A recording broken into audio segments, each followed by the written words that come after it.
This is Hannibal from thehannibaltv.com, and we are at the 2019 Cauliflower Alley reunion with the president himself, B. Brian Blair, who did a shoot interview with us recently. You can look up on this channel. How are you? You had a rough flight, I understand. Well, it's great to be here, Devin. Even after a rough flight, I've never been stuck in my own airport, Tampa International Airport, one of the greatest airports in the United States of America.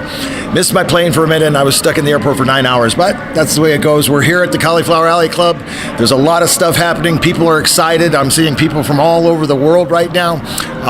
It's going to be a tremendous event. Devin, I just saw Kevin Sullivan, so I'm thinking, I got Kevin Sullivan in my mind. There's so many guys here. I mean, Mark Henry, Dr. D, David Schultz. Devin, the places like who's who of wrestling. I just saw Ming, Haku, Tongo. You can call him a lot of names, just don't call it to him too close to his face. The Barbarian's here. Simone is his name. Great guy. Dory Funk Jr. We have just a plethora of talent, and it's like the guys that are walking around that aren't even being honored it's just incredible. The amount of wrestling talent that's here. So plan on the 55th reunion if you're not here tonight. So because this one's sold out. So the 55th will be sold out. That'll be in April again next year, and we're getting ready to have a good time. So stay tuned to Hannibal TV and get ready to rumble, I guess. I'm with professional wrestling legend and former WCW head booker when it was at its peak, Kevin the Taskmaster Sullivan. Let me tell you something. If I had you, Hannibal, we'd still be at the peak. Hannibal, if you want to watch real wrestling, Google Hannibal. It's my second favorite thing to do. Now, guess what my first favorite, but watching him is my second favorite.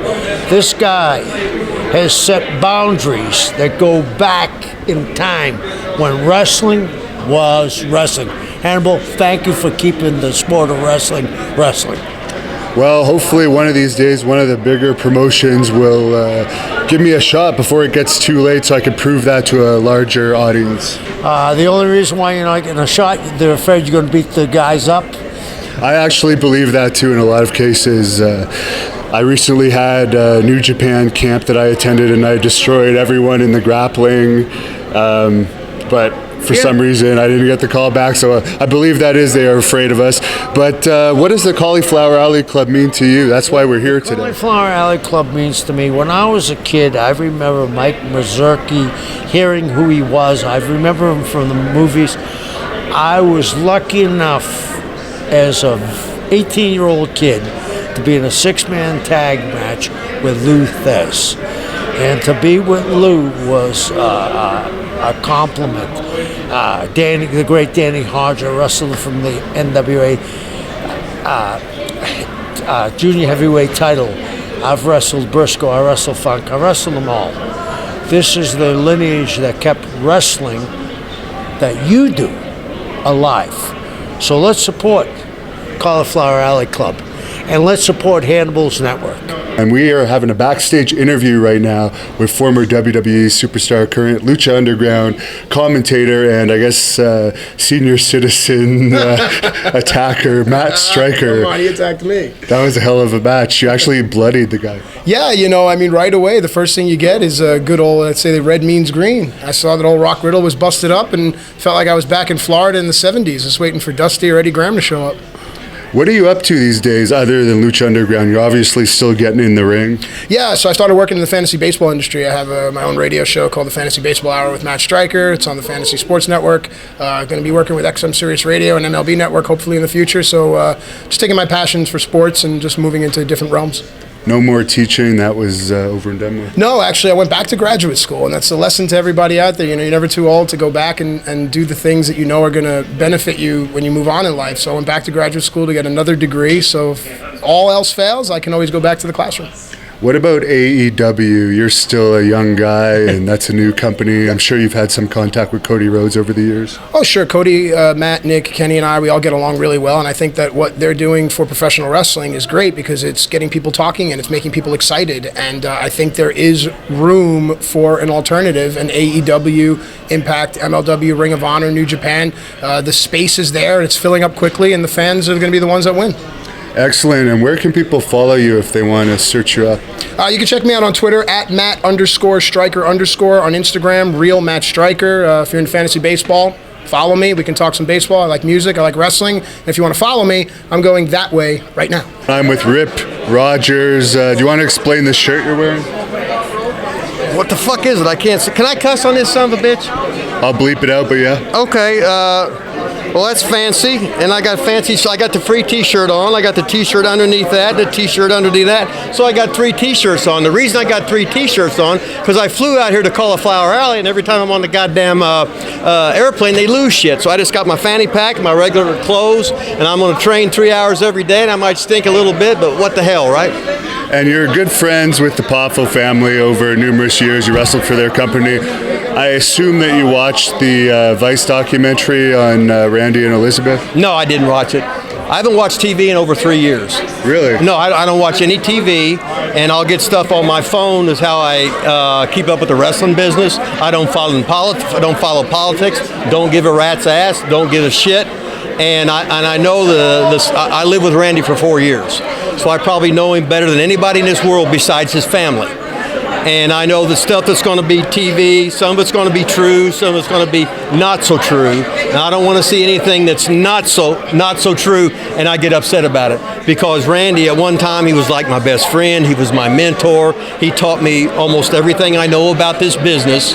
And he was nutcakes, and I was nutcakes, and we had a hell of a run, and we had a hell of a good time. You also wrestled in Canada a lot, actually, for Emile Dupree. What brought you out there the first time? Well, the first time, that was when I was just starting in the business. I'd been working TVs for Dick the Bruiser, The Old Sheik, Don Pruitt, Nick Goulas, around there, and I was Lanny's tag team partner in a Christmas spectacular down in Nashville. And then Paul Christie, I was working for Dick the Bruiser, he said, hey, the Poffos are going to work the Maritimes with Emile Dupree. So he gave me Randy's number. So I called Randy up on the phone, and he said, hey, come on in. I said, look, I'm green, I ain't worth a shit, but I got a good attitude. He said, well, that sounds like what we're looking for. So he was married to me, and I was Hercules Samar in the Maritimes the first time in 1978, summer, and I was the FS, the fucking shits.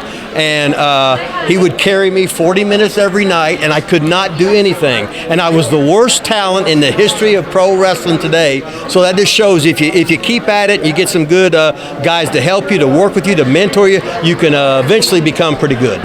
And you've trained a lot of the top WWE stars. It looks like we might be doing a longer interview with you this weekend. Yeah, so I'll save some of that for that because I know the fans will want to know those stories in more details. But maybe just name off maybe a few of the top ones that come to mind of the most famous guys you've trained. Well, I was at OVW. I'm still there. I've been there for 20 years. And I've sent 65 guys that got jobs with WWE, but these are the guys that come in the beginner's class on their own dime. These are the guys like JTG, like Santino, like Armando Estrada, like Serena Deeb, who's works at the Performance Center now, and Abraham Washington, he was there. And but 65 guys have got jobs as referees, stooges, managers, creative, and wrestlers. So had a nice run there. So the guys that work hard, John Cena was there, Brock was there, Batista was there, a lot of good guys were there, a lot of guys that work hard, got a lot of guys that learned the business, a lot of guys that had a serious attitude about it, but half the time they were always shooting. There was Brock shooting all the time, Shelton was Shelton Benjamin, Shelton would shoot all the time, and they would half-ass hurt each other all the time, and we had to get to practice and everything. But I remember Brock would drive the ring truck, and John Cena, his first night in, we were in Freetown, Indiana, and he was just smiling like a motherfucker because he was in the wrestling business, and he was having a good time, and he was built, he was jacked, he had a good fucking attitude, and look at that sumbitch now. And the last thing I'll ask you about before we close off here is that story from Mick Foley's book about you grabbing Barry Windham's keys from a toilet that had been used or something. Is that a true story? Oh yeah, it's a true story, and I just got mad at Mick because he's taking my stories, put them in his book, so he's getting over on me, right? And it was so, you couldn't make nothing like that. I mean, it's not a big deal to me because At the time, I had either 12 dogs and 16 cats or 16 cats or whatever it was. You know what I mean? Now, I left the doors open, and if the old dog shit on the fucking floor, I just pick it up in my hand and put it in the toilet and flush it, right? So it wasn't no big deal to me. But Barry paid me $61. It was all the money he had in there.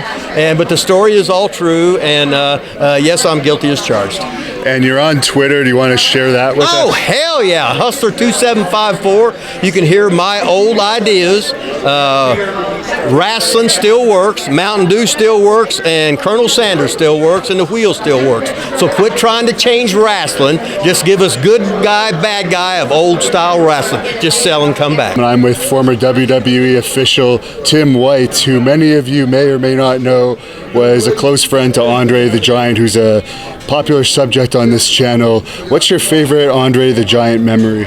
Well, let me tell you, I loved Andre, okay? And there was many great memories, but the thing and I tried to put that forward, is what a great guy he was. Not just, I know, he was a giant, but he was so sensitive and so great. He put women on a pedestal. He loved animals. He was just a great, great guy. And so when we traveled on the road together, it was when I called into the office to take care of like our travel or plane tickets. It was Big Bear and Little Bear. And we had a blast together because really, if you got to know him, and you know, I've been in business a long time. The bigger they are, the greater they are. It's unreal how the big men in the industry are the nicest guys going. And Andre was the class act. And God, I loved him. I miss him every day. And we had a blast. And he's just a great big bear. Well, thanks for sharing that with us, and I'm glad to see you look very well. Thank you. I feel great, and I'll be meeting Andre and Arnie and all my friends soon. I'm sure they have a place at the bar for me in heaven. Right? All right. There you Safe go. travels back, sir. And I'm with Kazarni, former WWE superstar and recent Performance Center coach. How are you doing? I'm doing awesome, man. It's pretty cool to be here with the Hannibal. It's all good. CAC. It's pretty weird if I do say so myself. And yeah, I travel all over. I do shows. I do some coaching. I was privileged enough to do some coaching at the Performance Center. It was amazing. I felt like a little kid at Toys R Us all week. It was awesome. How can you not like it? I love this stuff. And it was great. And just traveling around, doing my thing. I just flew back from Mexico just in time to wrestle here at CAC. And I'm feeling crazy. Now, were you there specifically to teach them the Carney talk for wrestling? I was not. I was there as a pro wrestling coach, as a, you know, whatever they wanted me to do. You know, we did some in-ring stuff, some psychology stuff, you know, all right across the gambit. I was prepared for whatever they wanted to throw at me. I just wanted to be useful, and I wanted to leave some of the upcoming, some of the new crop. I just wanted to leave them just slightly better than I found them. For people that don't know about the Performance Center, what's the hierarchy like there? And for the more experienced guys like the Ricochets that get signed, I assume that's a different class than the football players and gymnasts and stuff that get signed without experience? Or are they all in the same group? No, they have different guys, you know, and girls in different levels and so forth. Again, I was just a guest coach. I am not privy to how they want to train, but they were trusting in me to drop some knowledge, and I was thoroughly enjoying the opportunity. And that's as best as I can tell you. There's just so many talented guys and girls there. Like, my mind was blown. Yeah, I was just wondering because those NXT guys, they're getting busier and busier road schedules, so I assume they're not training 5 days a week like some of them. They all train like lunatics. It's awesome. Wow. Yeah. You want to get it, you got to put the work in. And that's the place to do it, for sure. Did you get a chance to use that foam ring where you can do all those flips without having to worry about getting hurt? I was in the foam ring for a minute. It was not unlike walking on the moon. Not that I necessarily can confirm or deny that I've ever been to the moon, but I would assume that it was pretty moon-esque. That's what it felt like. Or there was that time I wrestled on a big giant block of cheese. It was kind of similar to that. Actually, you wrestled our current Canadian champion in Great North Wrestling, Maximum Testosterone. Before he won the title, you fought him for some Montreal company or Quebec City company this past summer, and I guess you stabbed him with a sword. Oh, well, I didn't have a butter knife. I happened to have a sword, and he was looking like a big giant bucket of French fries, and French fries are sliced and diced, so I was just trying to be a good chef. Well, he earned his money that night. What are these wacky matches that I hear that you're involved with when they bring you in for these specialty matches that involve the swords and I guess darts as well? Yeah, I wrestle all over. I wrestle for PG shows, adult, 21 plus shows. I sort of gear accordingly to the audience. Sometimes I do the Carnival Death Match, which is, it's fun, scary. There's some dangerous stuff and there's some funny stuff, and when you smash it together, that kind of keeps you on your toes. I do a lot of my circus feats that I would maybe do once upon a time as a circus strongman. Like when I was originally kind of starting out, I kind of bring some of that into the matches, and I think people they're entertained by it. They've never seen it. I'm pretty unique, if I dare say so myself, and I think I leave people happy, and they're always going, man, that was so much fun, that was crazy, that was this, that was that. So they always seem to be smiling and taking lots of photos. So I must be doing something right. And you were in a WWE development territory for a short period of time because you were brought to the main roster pretty quick. What differences did you notice about whatever territory you were in the current Performance Center system? Well, I was there right before NXT. I was there at FCW, and it was really cool. It was definitely ahead of its time for its time, but the PC is just, it's out of this world. It's amazing. There's a bajillion rings. There's gyms and coaches and just knowledge at every turn and opportunity at every turn. It's a place of magic. And how's Jake the Snake doing these days? I know you guys are close. Yeah, Jake's doing great. He spent a lot of time in Atlanta with Dallas. He's doing a lot of conventions, a lot of his stand-up shows, his unspoken word shows, which are really, really cool. And I definitely advise anybody that has a chance to check it out. And of course, you're from, I believe, the Toronto area. Miami. Yeah. Are you an official U.S. citizen now? I am not. I have my residence. I have a green card and all that stuff. Again, when I technically reside in Las Vegas, but I reside on parts unknown side of the moon sometimes. But no, I love living in the States. I moved here a long time ago. I lived in Florida for a long time. I've been in Las Vegas for almost a decade. It's pretty awesome. And I believe you have a school here. Do you want to tell the people watching where they could find out more about that? Sure. It's the Snake Pit in Las Vegas. Yeah, you can look it up. Future Stars of Wrestling, Pro Wrestling Academy, Snake Pit Pro Wrestling Academy. We've merged together, and not unlike the PC where they have a whole ton of coaches, we've got coaches from all the different eras, different biggest companies in the world. We got myself, Kenny King, Disco Inferno, D'Lo Brown, Jake the Snake, plus all sorts of awesome seminar guys that come in and out. Shane Helms, you name it. Tommy Dreamer, Al Snow, Gangrel, Jimmy Hart, you name it. Ricky Steamboat. Oh my gosh, Ricky Steamboat. So many dudes, so much knowledge, so much opportunity. It's really great. So yeah, if people want to learn, Snake Pit Pro Wrestling on Facebook. And I know you're on Twitter. I forget the exact handle. My Twitter, my Instagram, my Facebook is all the same. It's all Sin Bodhi, one word, S-I-N-N, and Bodhi like the tree, B-O-D-H-I. Yeah, and I think I was there actually for one of your last matches as Sin Bodhi. You wrestled in Ottawa on the same card when they had Samoa Joe and AJ Styles wrestle back around 2007-ish. Because I remember you had just been signed around that time, and you had the same similar gimmick, but without the face paint. The face paint has really as much eyeliner make me look a little too randy. I think it's good. It adds to your look. You're definitely more intimidating. Any final thoughts to tell the fans here on the Hannibal TV? Sports wrestling. Check out your local independent shows. Watch all the big shows on TV. Just support the cause, and you are the wrestler's lifeblood. Without you, there is no us. And as far as up-and-coming wrestlers, find a credible school to train at, wherever that may be. Don't just find a ring and hope for the best. Really try to find a credible, known trainer or trainers, and be safe. Follow your dreams. I'm with the beautiful. I'm sure I can't even talk right now because she's actually taking my breath away. I was pinching him. That's what happened. And this is Hollywood from the Glow series. I'm not going to say her age, but she looks a lot younger than her age, so it's hard to believe she was actually on Glow. Oh, you were very kind. Wow, I was pinching him. Gorgeous Ladies of Wrestling, yes, the original show from 1986, 87, 88, and 89, and 90, yeah. It's Wow. a lot of years. It is. And what was your most memorable feud from those years? Ooh, people ask me that.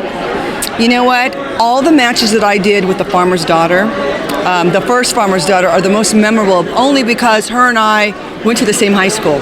And when you go to the same high school as somebody, you have that animosity and you want to win because you know your friends are watching. And so those are definitely will always be embedded in my mind. That girl would cheat. She was a baby and I'm a hill. And I'd look at her and I'm like, why is she pulling one of those moves? That's one of mine. So it was real. When we got in the ring, that to me, everything that we had going back and forth was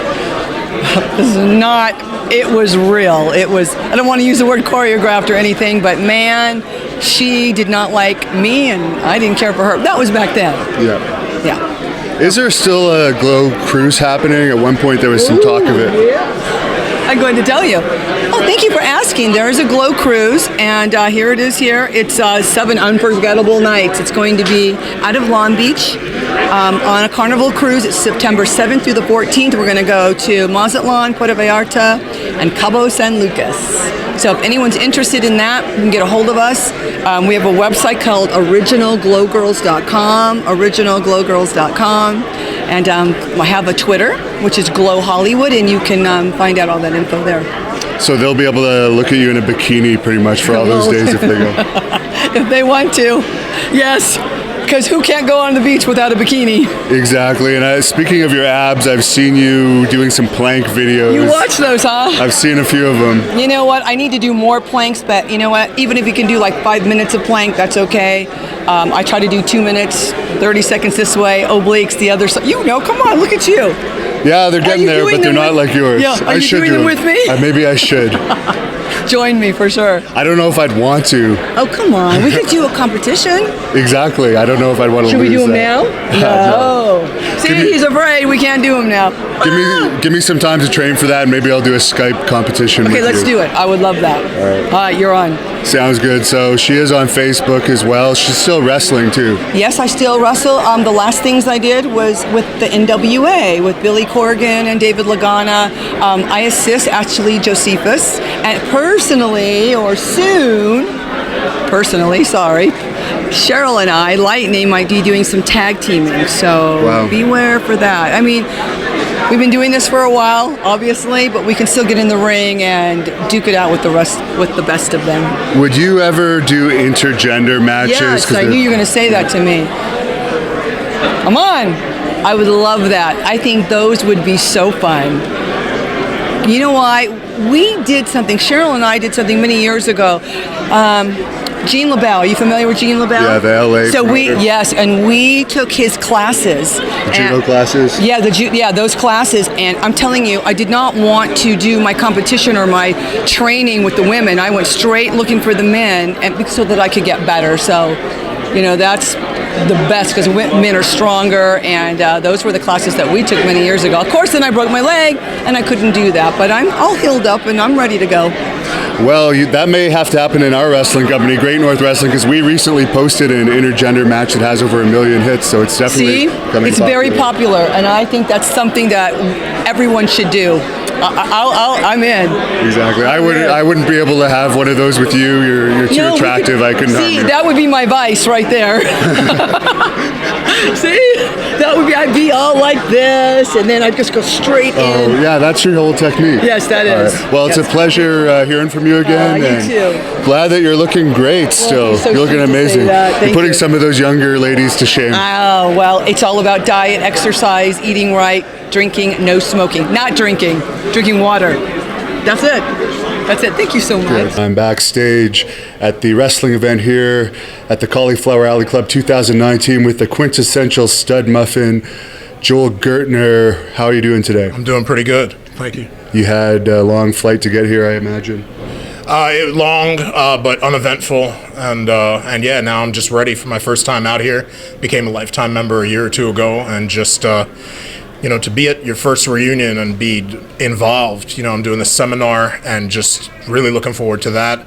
And hanging out, meeting people, it's a blast. Man. It's a lot of fun. The seminar, it's going to be with the Blue Meanie on character development. What are some of the things you're going to cover? Because we're going to be airing this, so this is a little preview for you fans out there. Yeah, it's mainly about character development for professional wrestling, and just evolving your own character and your own gimmick, or if a character or gimmick is given to you, how to find inspiration to make it your own. A lot of other things just psychology based, and a lot of stuff that he has to draw from. It's his seminar. He's been here before. I'm kind of a teacher's assistant for him this time. I'm kind of a noob here, and again, just happy to be here. I've got a seminar that I try to teach as regularly as possible, and it's called Everything But the Wrestling, because I don't do anything between the ropes. I'm not athletic. I'm not that guy. But as a talker, as a hype man, and as somebody who kind of paints with colors and fills in between the lines, what my seminar is usually all about is literally everything but the wrestling. And that could be, taking care of your business as an independent contractor, and all sorts of things. But it's going to be mainly aiding Meanie and just talking about character development, psychology, and just kind of bolstering everything that he's talking about from my point of view as, again, a non-wrestler. Were you on that infamous one-night stand event when he was attacked? I was there that night. Yeah, I did one of the one-night stands, and that was the one, yeah. What was your reaction to everything that happened that night? I didn't know anything had happened as it relates to Meanie until after the fact. So I can only speak to my own experience. And for me, growing up in Brooklyn, in New York City, it was a dream come true. You know what I mean? I grew up on WWF TV. So to work at the Manhattan Center, where I used to go see Monday Night Raw, the first however many episodes, and just, it was a blast, man. It was surreal, How often do you get to work for the company that raised you and taught you what wrestling was? How often do you get to shake hands with a billionaire? How often do you get to work with your heroes? It was amazing, yeah. And what's your secret to the young-looking face? You still look the same as when I was in high school. Oh, I'm not sure, man. I guess maybe the cholesterol goes to here and lubricate. I don't know. I mean, not to make a racial joke or one that's like a racial joke, but I guess fat don't crack. You know what I mean? I have no idea. All right, and anything you want to say to close this off? Yeah, I'd like to say, if you can make it here, when are you putting this up immediately, or is this something that's getting produced? It's going to be out within the next week. Within the next week. If you're not here, and if you're watching all of the stuff from Cauliflower Alley, make sure you get here next time, because I was at StarCast last year, and I do all kinds of conventions, near home and away from home, go to wrestling shows and everything. But this is really unique, and it's really the kind of place where if you haven't been here before, you'll love it. Everybody here just really, really loves wrestling, and these are people who have loved wrestling the longest. If you're young and you think you wouldn't fit in here, give it a chance and get out here, because you'll learn about the history of wrestling. If you crave to get more information about what wrestling used to be like in the territory days and everything, you'll be hearing it straight from all the horses' mouths themselves. And the wrestlers are also more accessible than at a WrestleCon too, from what I've noticed.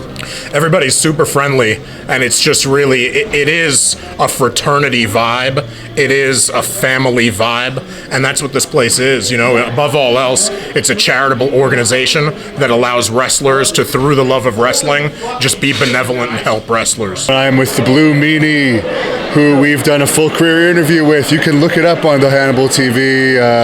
It was actually getting massive hits for a long time, and it's still getting consistent hits. So thank you again for doing that. Thanks for having me. I love talking with you, because your page is great, and great conversations. And it's nice to see you here. You did a seminar that we recorded. I haven't seen it. I was doing another interview at that time, but how did the seminar go? The seminar was fun. It was me, AJ Kirsch, and Joel Gertner. I was trying to get, the quintessential stud muffin, Joel Gertner. We're doing a seminar on psychology and character development, which thank God I had some kind of character, to helped get me along in the company where everybody was just killing themselves. I could just be the comedy relief, you know. I was the Philly fanatic of ECW, you know. Well, apparently you're known as the Gray Meanie now, which is the worst, lamest joke ever, because I read almost all the comments on the Hannibal TV, and every day somebody makes that stupid joke. Oh, I know. And it's like... well, I just tell people I'm in Clark Kent mode, you know. Some guys my age use Just for Men. I use Just for Meanie. So at least you have a full head of hair.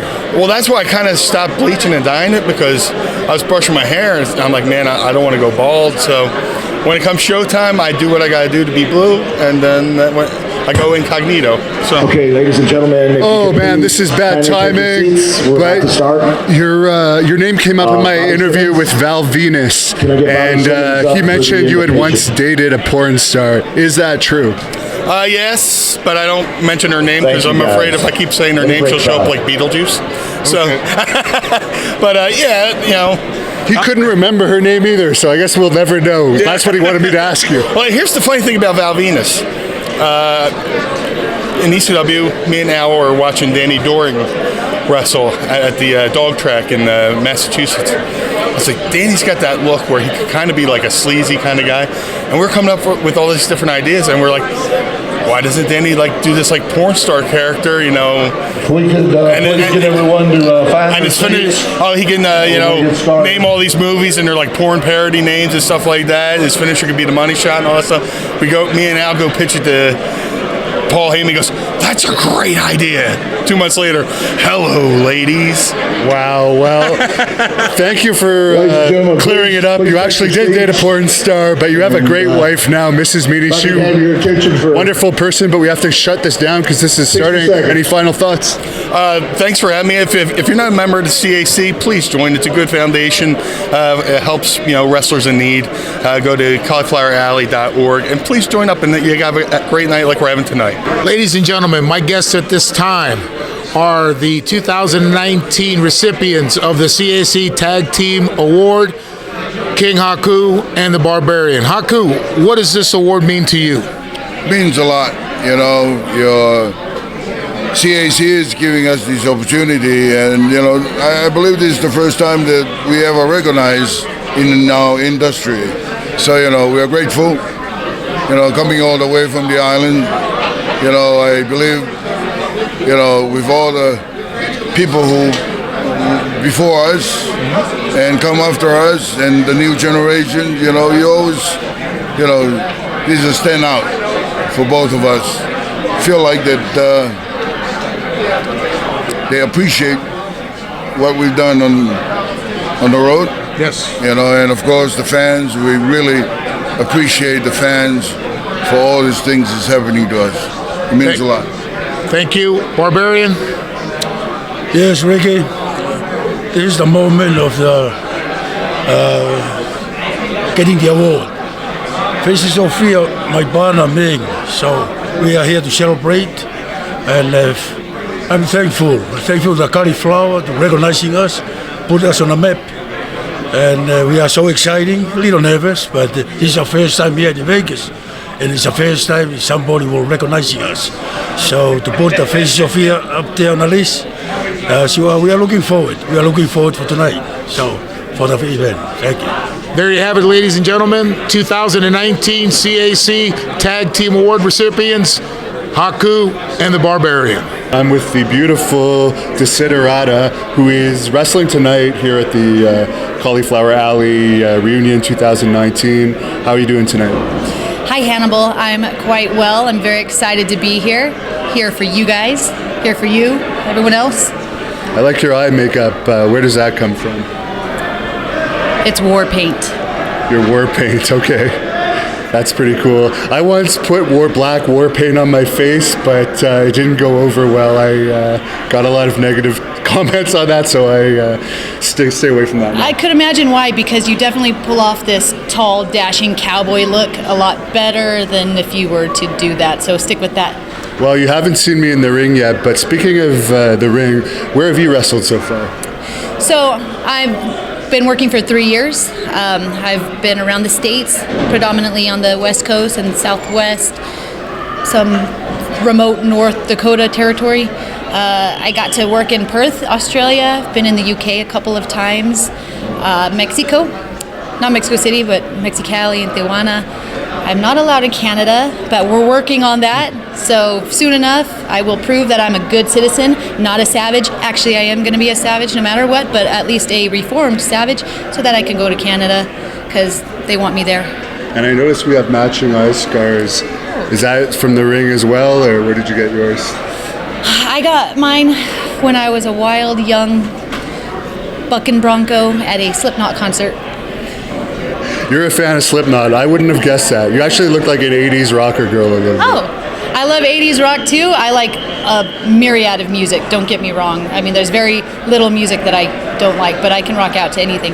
Did you see the Motley Crue Netflix movie? I have not seen that movie. Well, I was just listening to Motley Crue today, though, during training. That's cool. So what are some of your goals in wrestling? Is there WWE, AEW, Impact, any of the companies you're interested in, Ring of Honor too? I'm interested in all of the above. I can't imagine that any wrestler would not want to get as far as they can go. I mean, I was just talking to someone earlier.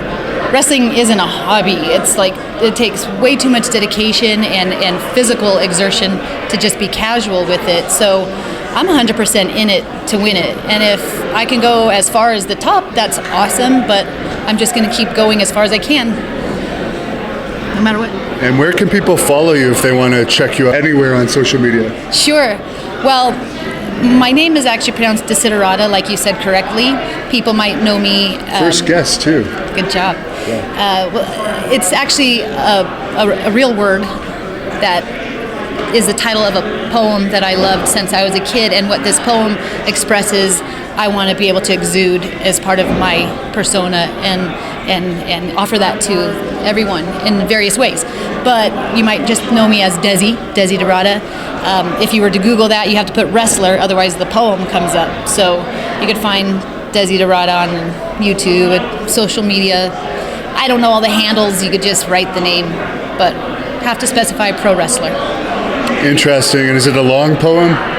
Not too long. It's Can we hear it? Go placidly along the noise and haste. That's all I can remember right now. All right. Well, thanks for speaking with us. And any final thoughts to close this off? My final thoughts are, I'm here representing Aero Club. When I'm with my brother, we are a tag team and we have a tag match tonight.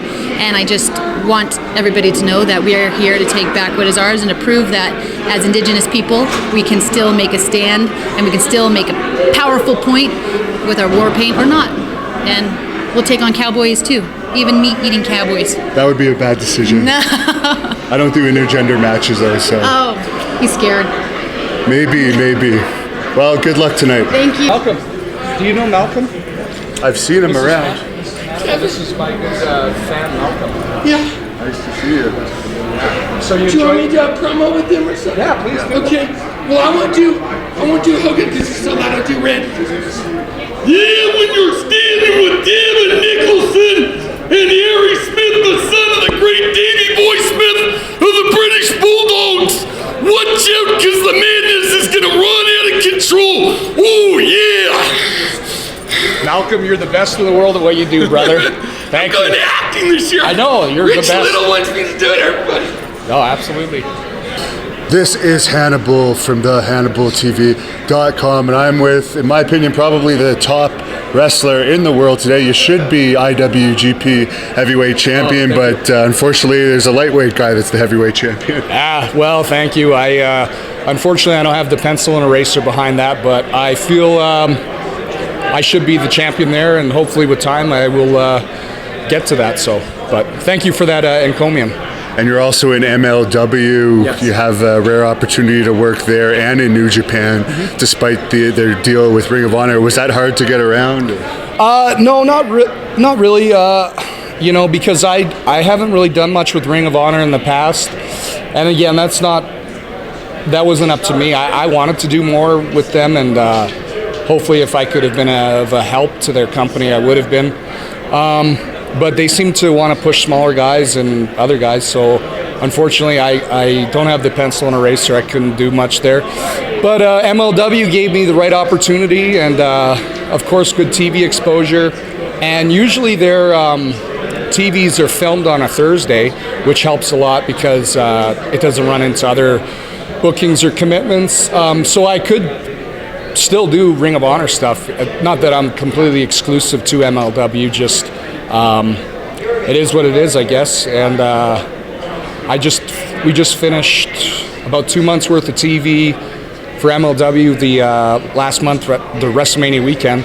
And it was just a busy couple days, but we did some great TV, and Teddy and I, we just had a match last night, the 6-man tag team tables match, and we've been doing good business, and so far, Court Bauer and Conan have been awesome with us, and I never have guessed that Conan was such a big fan of mine, and he was a big fan of my dad's as well, and Conan's been great, and a big supporter of mine, so I'm happy to be there. And you're getting known for wearing your flashy outfits, yes. One of the best dressed wrestlers out there.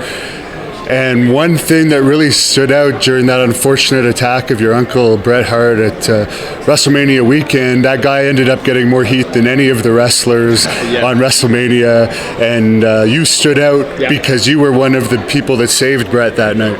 Yeah, I was wearing this very same suit here, and I would have got there sooner had I been closer to the ring.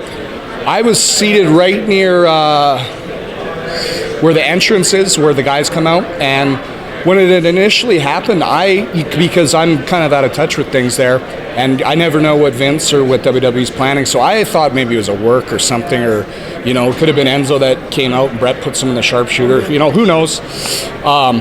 And so when this idiot came down, all of a sudden, when I saw everybody kind of climbing on top of him, I was going, oh man, this has got to be a shoot. So I ran down, and in workhorse fashion, I started throwing some guys aside and was trying to punch the kid's head in.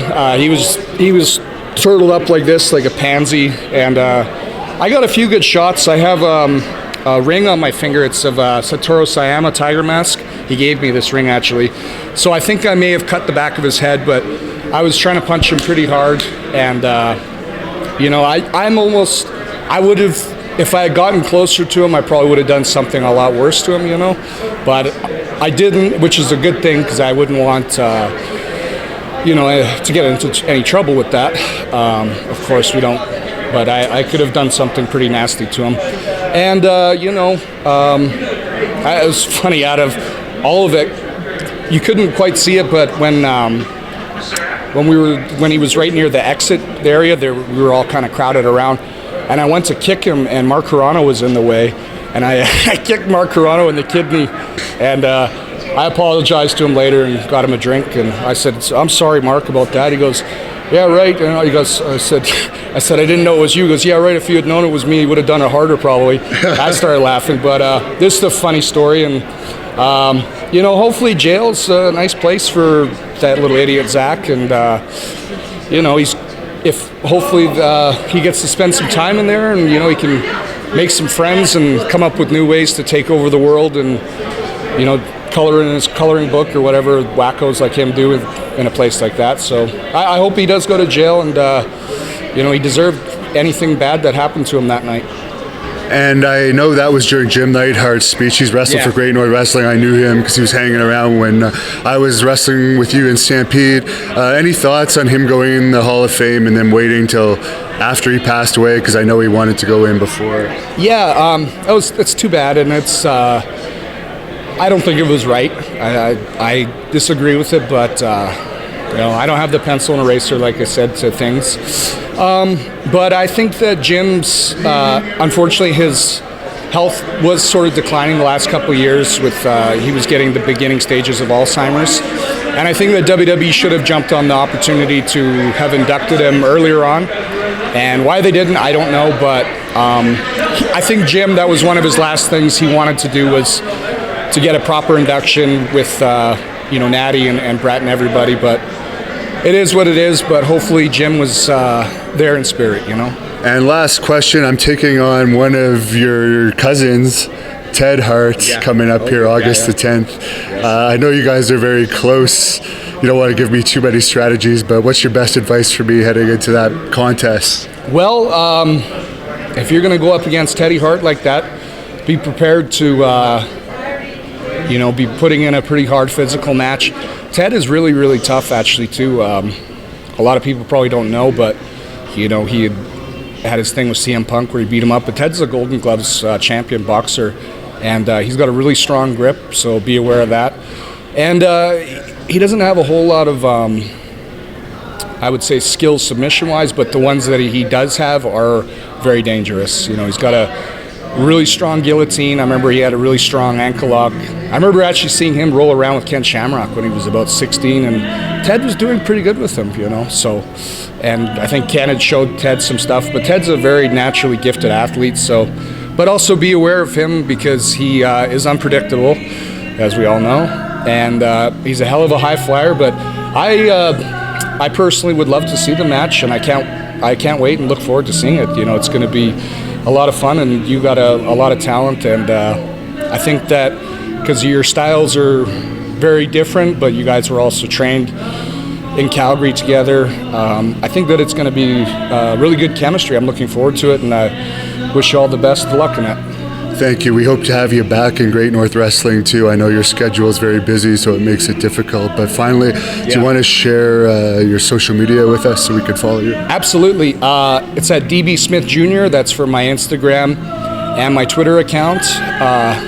My email address, funny enough, is kamalakran@hotmail.com. If anyone's serious about booking inquiries, you can email me that. And speaking of Kamala, my heart goes out to him. I know he's been going through, he had a really bad time, and, it's just too bad. He was always a really nice guy to me, and I was a big fan of his growing up, so, And can you close this off with a Dynamite Kid impression? It's my favorite impression. Oh, geez. I'm just trying to think of a good thing what he would have said. Well, you Outback Jack, because he's been a good Oh, gosh. Oh, man. We got another good story from Valentine about Outback Jack today. Oh, I bet you did. Well, sure. I'll tell you this. I remember when I'd seen Dynamite, I asked him about his trip to Pakistan. And I think it was not long after I'd been to India. I said, Tommy, how was, you remember when you went to Pakistan? He goes, yeah. I said, how was it? It's a shits. I said, oh, yeah? Yeah. And then he spoke it, yeah. But that, and then, I remember I'd asked him once about Antonio Inoki, as far as him being a worker, and then he goes, he needed the right opponent. He needed the right opponent. So, but as far, what you've known, I was the last person to actually go over and visit Dynamite in June last year, and it was a very sad meeting to see him in that kind of condition, because he had absolutely nothing at the very end. And I had given him one of my white T-shirts with the Davey Boy Smith Jr. logo on it, and I didn't know what else to bring him because he couldn't physically feed himself or even talk. I couldn't get a yes or no answer out of him. And when he had passed away, he was wearing that shirt, so I'm glad I got to do something nice for him, And but anyway, I won't ramble on too long. We got I know you got a lot of people to interview, so but. I just want to say thank you to all my fans out there that are watching, and please support me at DB Smith Jr. On my Instagram and Twitter. And I'd also like to give out one more shout out to any of the fans that haven't seen the Bloodsport event, that they should really check that out. It's on Fight TV. And I had a really great match with a guy named Killer Cross, and he's really tough, and we had great chemistry, and we went in there and we just wrestled and fought each other, and that's how I feel that sometimes things should just happen like that, and just go off feel from each other and go off the energy from the crowd and be more spontaneous with things. So, and I hope I get the opportunity to wrestle Killer Cross again. I would say he's one of the best wrestlers out there. I think he just needs a bit more experience, and I think he's on to great things. Excellent. Well, hey, thank you. Make me proud to know you. You're doing a great job in wrestling, and enjoy the rest of your time here. Thank you very much. Thank you. I'm going to enjoy Vegas. And Stephan Bonnar here is the UFC Hall of Famer, and he was just victorious in a match. That's right. And he has a huge fight coming up May the 19th on pay-per-view. It's APW Legends and Vixens. Legends and Vixens. And my favorite of girl of all time is Summer Steele, the current reigning blow champion. It's going to reign supreme on May 19th because she's going to have the power of the American Psycho with her. And hey, there's nothing that girl can't get done. But join me and my co-host and manager, Mr. King of Connecticut, Matt Granaham, for a night of some NC-17 action. Now, are you actually commentating this as well as wrestling on it? I'm doing it all, yes. Every role there is. As many hats as you could wear, I wear them all. I do it one, I do it all. The American Psycho APW, May 19th, pay-per-view, Legends and Vixens. Big old motorboating son of a bitch, you. Don't miss it. I'm with the Royal Hawaiian from Glow, who I've interviewed once before, if you want to search it up, last year in Rhode Island. How are you doing today? I'm good. We're here at CAC, and we've been busy. We actually came from 80s WrestleCon in New Jersey, Freehold, New Jersey, on Saturday. So, oh, no, she can help you. We can help you. It's okay. I'll edit it. So we've been busy. We flew straight from Jersey to Vegas, and then we're here for the 3 days here. And then go back to LA and got a couple other things going on. So we've been getting busier. So it's been exciting. And you're actually an award winner in 2017 at the Cauliflower Alley. Yes, correct. That was really good for us to be able to be here 2 years ago. And that was for the first all-women's wrestling league. So it was exciting. And so we're just having fun here. And how do you like being beside Hollywood and Lightning today? Oh, we work so well together. We kind of travel around as much as we can. We're trying to get a few of the other girls involved, so we've got a good group coming up that we're trying to get to coming out to a lot of the shows now. So California Doll, Jungle Woman, Major Tanya, quite a few. We're getting a group of about maybe 20 girls for some of the upcoming events. Wow. Yeah. And how many of you are coming to this big cruise coming up in September? Right now, I think we're at about 8 or 9, maybe 10. We also have some events in California coming up in June, and there's about 8 or 9 of us coming for that one too. So do you want to tell us the details of this Glow Cruise? It sounds like an interesting concept. Yeah, so it's going to be September 7th through the 14th, and it's going to be going out of Long Beach, and it's to the Mexican Riviera. We'll be going to Mazatlan, Puerto Vallarta, and Cabo San Lucas. And there'll be all kind of activities. You can dine with us at dinner. We'll have I think they said a pizza eating contest. We're going to have a hula contest and a Hawaiian night. Of course, that's my theme night. And there should be a lot of interesting surprises along the way. So if you want, you can check out www.originalglowgirls.com, and all the cruise details will be there.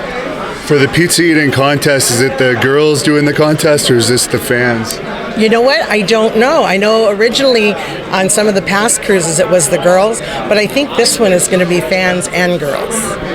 What's the most scandalous story from Glow you could tell us? Oh, scandalous. I was only there for one season, and then I got hurt. So I would have to say for me, it was personally something that I was involved in was Spanish Red and myself. And we kind of had a little conflict outside the ring. So we had a little bit of mixed personalities, even though we were tag team partners. And I think fans do know that, but that's about the only thing that I can tell you about myself. Maybe if there's a season 3, they should put that into the Netflix version of Glow. Maybe. We'll see. If someone from the show is watching. If someone from the show is watching, yeah, we had, and it wasn't just myself. It actually would be something kind of interesting because from what I understand, there were several girls that had kind of conflict. She was a tough girl. Great wrestler, beautiful girl, but she was a hot tamale. So she was just a little too spicy for some of us. And what did you think of season 2 compared to season 1? I thought it got better, and I'm hoping that season 3 is even better because now they're going to Vegas, right? So we'll see what they come up with in season 3. I'm just thinking it's getting better as it goes on, so we're looking forward to it. We're going to have some kind of premiere party for season 3. We just don't know exactly when. So Hollywood usually hosts a party, and we haven't decided where it's going to be yet, so we will post the details on that sometime in June. I believe it's going to be the end of June. Okay. Yeah. In LA? In LA. I see.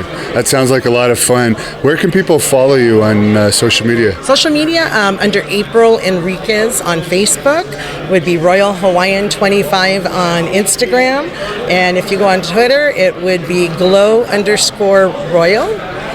And if you guys would like to go on to our Glow page, you can go under Official Original Glow Girls 1985 to 1990.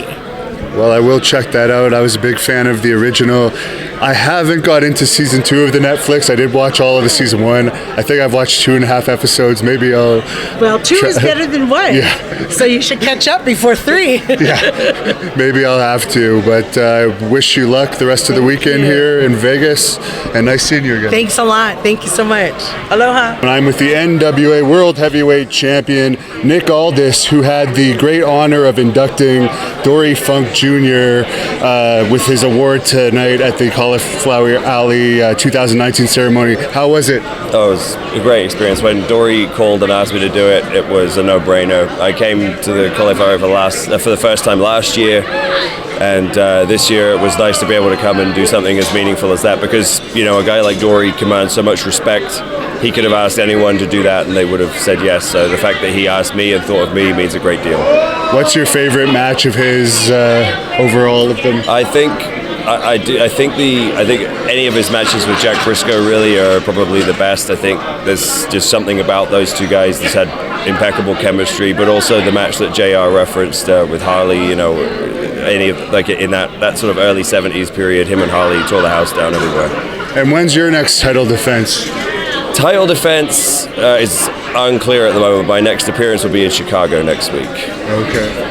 I see. Well, congratulations on a run that's been pretty long so far, and I hope the NWA continues to help rebuild the title to where it once was. Thank you very much. Appreciate it. All right. Well, hello, this is Tim Corbin, and I'm here with representing Hannibal TV, and I'm with a friend of mine's daughter here.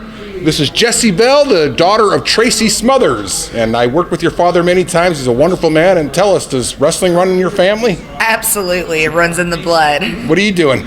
I travel all over the place, work for Ohio Valley Wrestling out of Kentucky. I work for Women of Wrestling that's located in California, and I travel with Pops, you know, just wherever. If they call, I'll come. Good. How's your dad? What's he doing these days? He's great. He's up in Indiana right now, and he is still traveling on the road, making shows, doing seminars.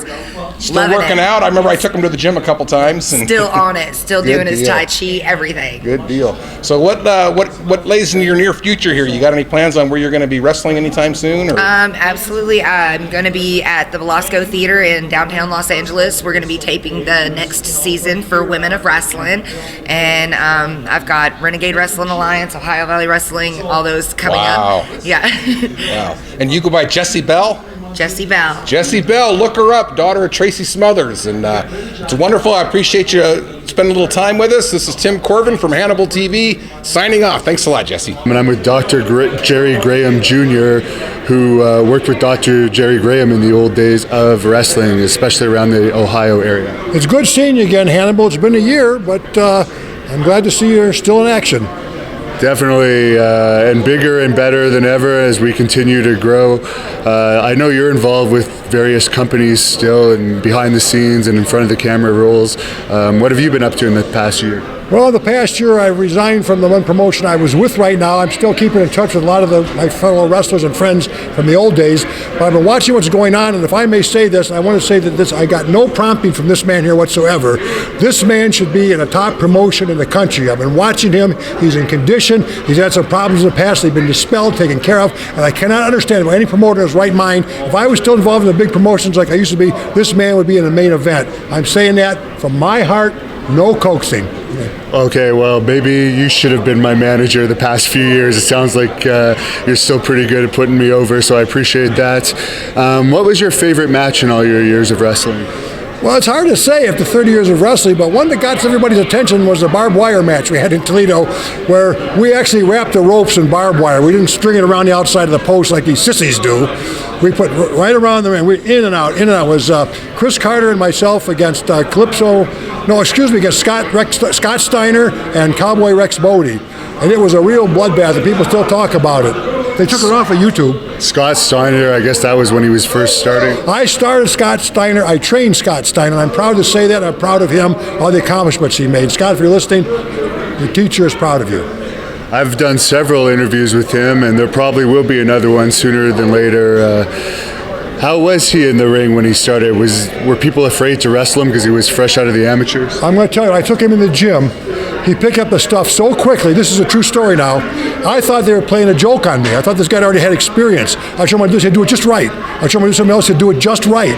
He was the most natural talent I've ever trained. He was really good right off the bat. I mean, he had to learn. He had to get some matches in. But starting out of the gate, best student I ever had. Excellent. And as a manager, who was your favorite wrestler to manage? Probably the great Wojo, who has been inducted into the George Tragos Luthez Hall of Fame. He was an Olympic champion, an AAU champion, NCAA champion, and he turned pro. And he was a really, really good wrestler. A lot of amateurs have trouble transitioning to the pros, but Wojo picked it up. I never could figure out why the bigger promotions. He did work for WWA. He did work a little bit for Vern Guy, what was that, AWA? Yeah. And he was down in Puerto Rico for Carlos Colon. He was in Japan once. So he did make some trips, but he should have been on top. I mean, he was 285 pounds. He was 5'11". He could bench press 600 pounds, and he could move. I mean, he had everything. It's just like, he reminds me of you, a talent. Promoters, listen to me. I'm not self-promoting. I don't want to be his manager. I'm too old. We'll get him a good younger manager that I'll train. But this man should be on top. And once again, we didn't say this before this interview. I don't want anybody to think that he put me up to this. This is my opinion, and this is my forum. When he puts that mic under my face, it's my forum. This man should be in the top promotions in the world because he has the ability, period. They inducted Frank into the legacy wing of the WWE Hall of Fame this year.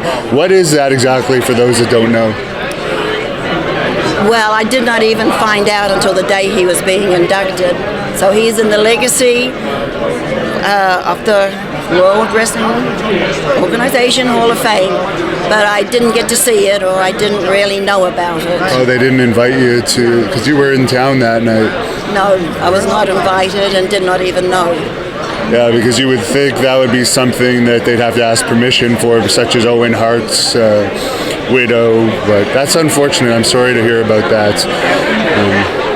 Hopefully he gets more recognition from that company as time goes on, and more documentaries come out, like this great documentary that you're actually in on Vice. Oh, I know, the Vice documentary. I think they did a really good job. It was well done. They were very respectful to me. They took me to Austin. I got to visit my son, who's actually for the first time in a documentary of any description. And he did great in that. He did great, so I'm very happy that he's now coming out. I'd love to take him to a show like this just to see how his dad is respected and is still loved after all this time. I mean, he's going to be a legacy for the rest of his life. But I could see how that would be hard as a male young guy, having to deal with that and the anger and unfortunately the bad memories that would come up. So I understand, but he was a true pro on camera.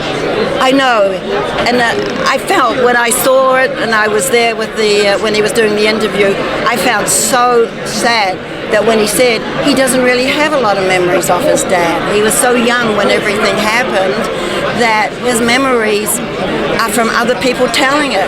Other people are telling him all their memories and everything, and he says, I don't really have any memories. And I'm at the 2019 Cauliflower Alley reunion with Gertner Soule, who is the son of legendary announcer. A lot of people would rank him number one. It's always Gordon Soule or Jim Ross number two, but he is the son of Gordon Soule. How are you doing today, sir? I'm doing great. This is the first time for me at Cauliflower, and I'm having an awesome time.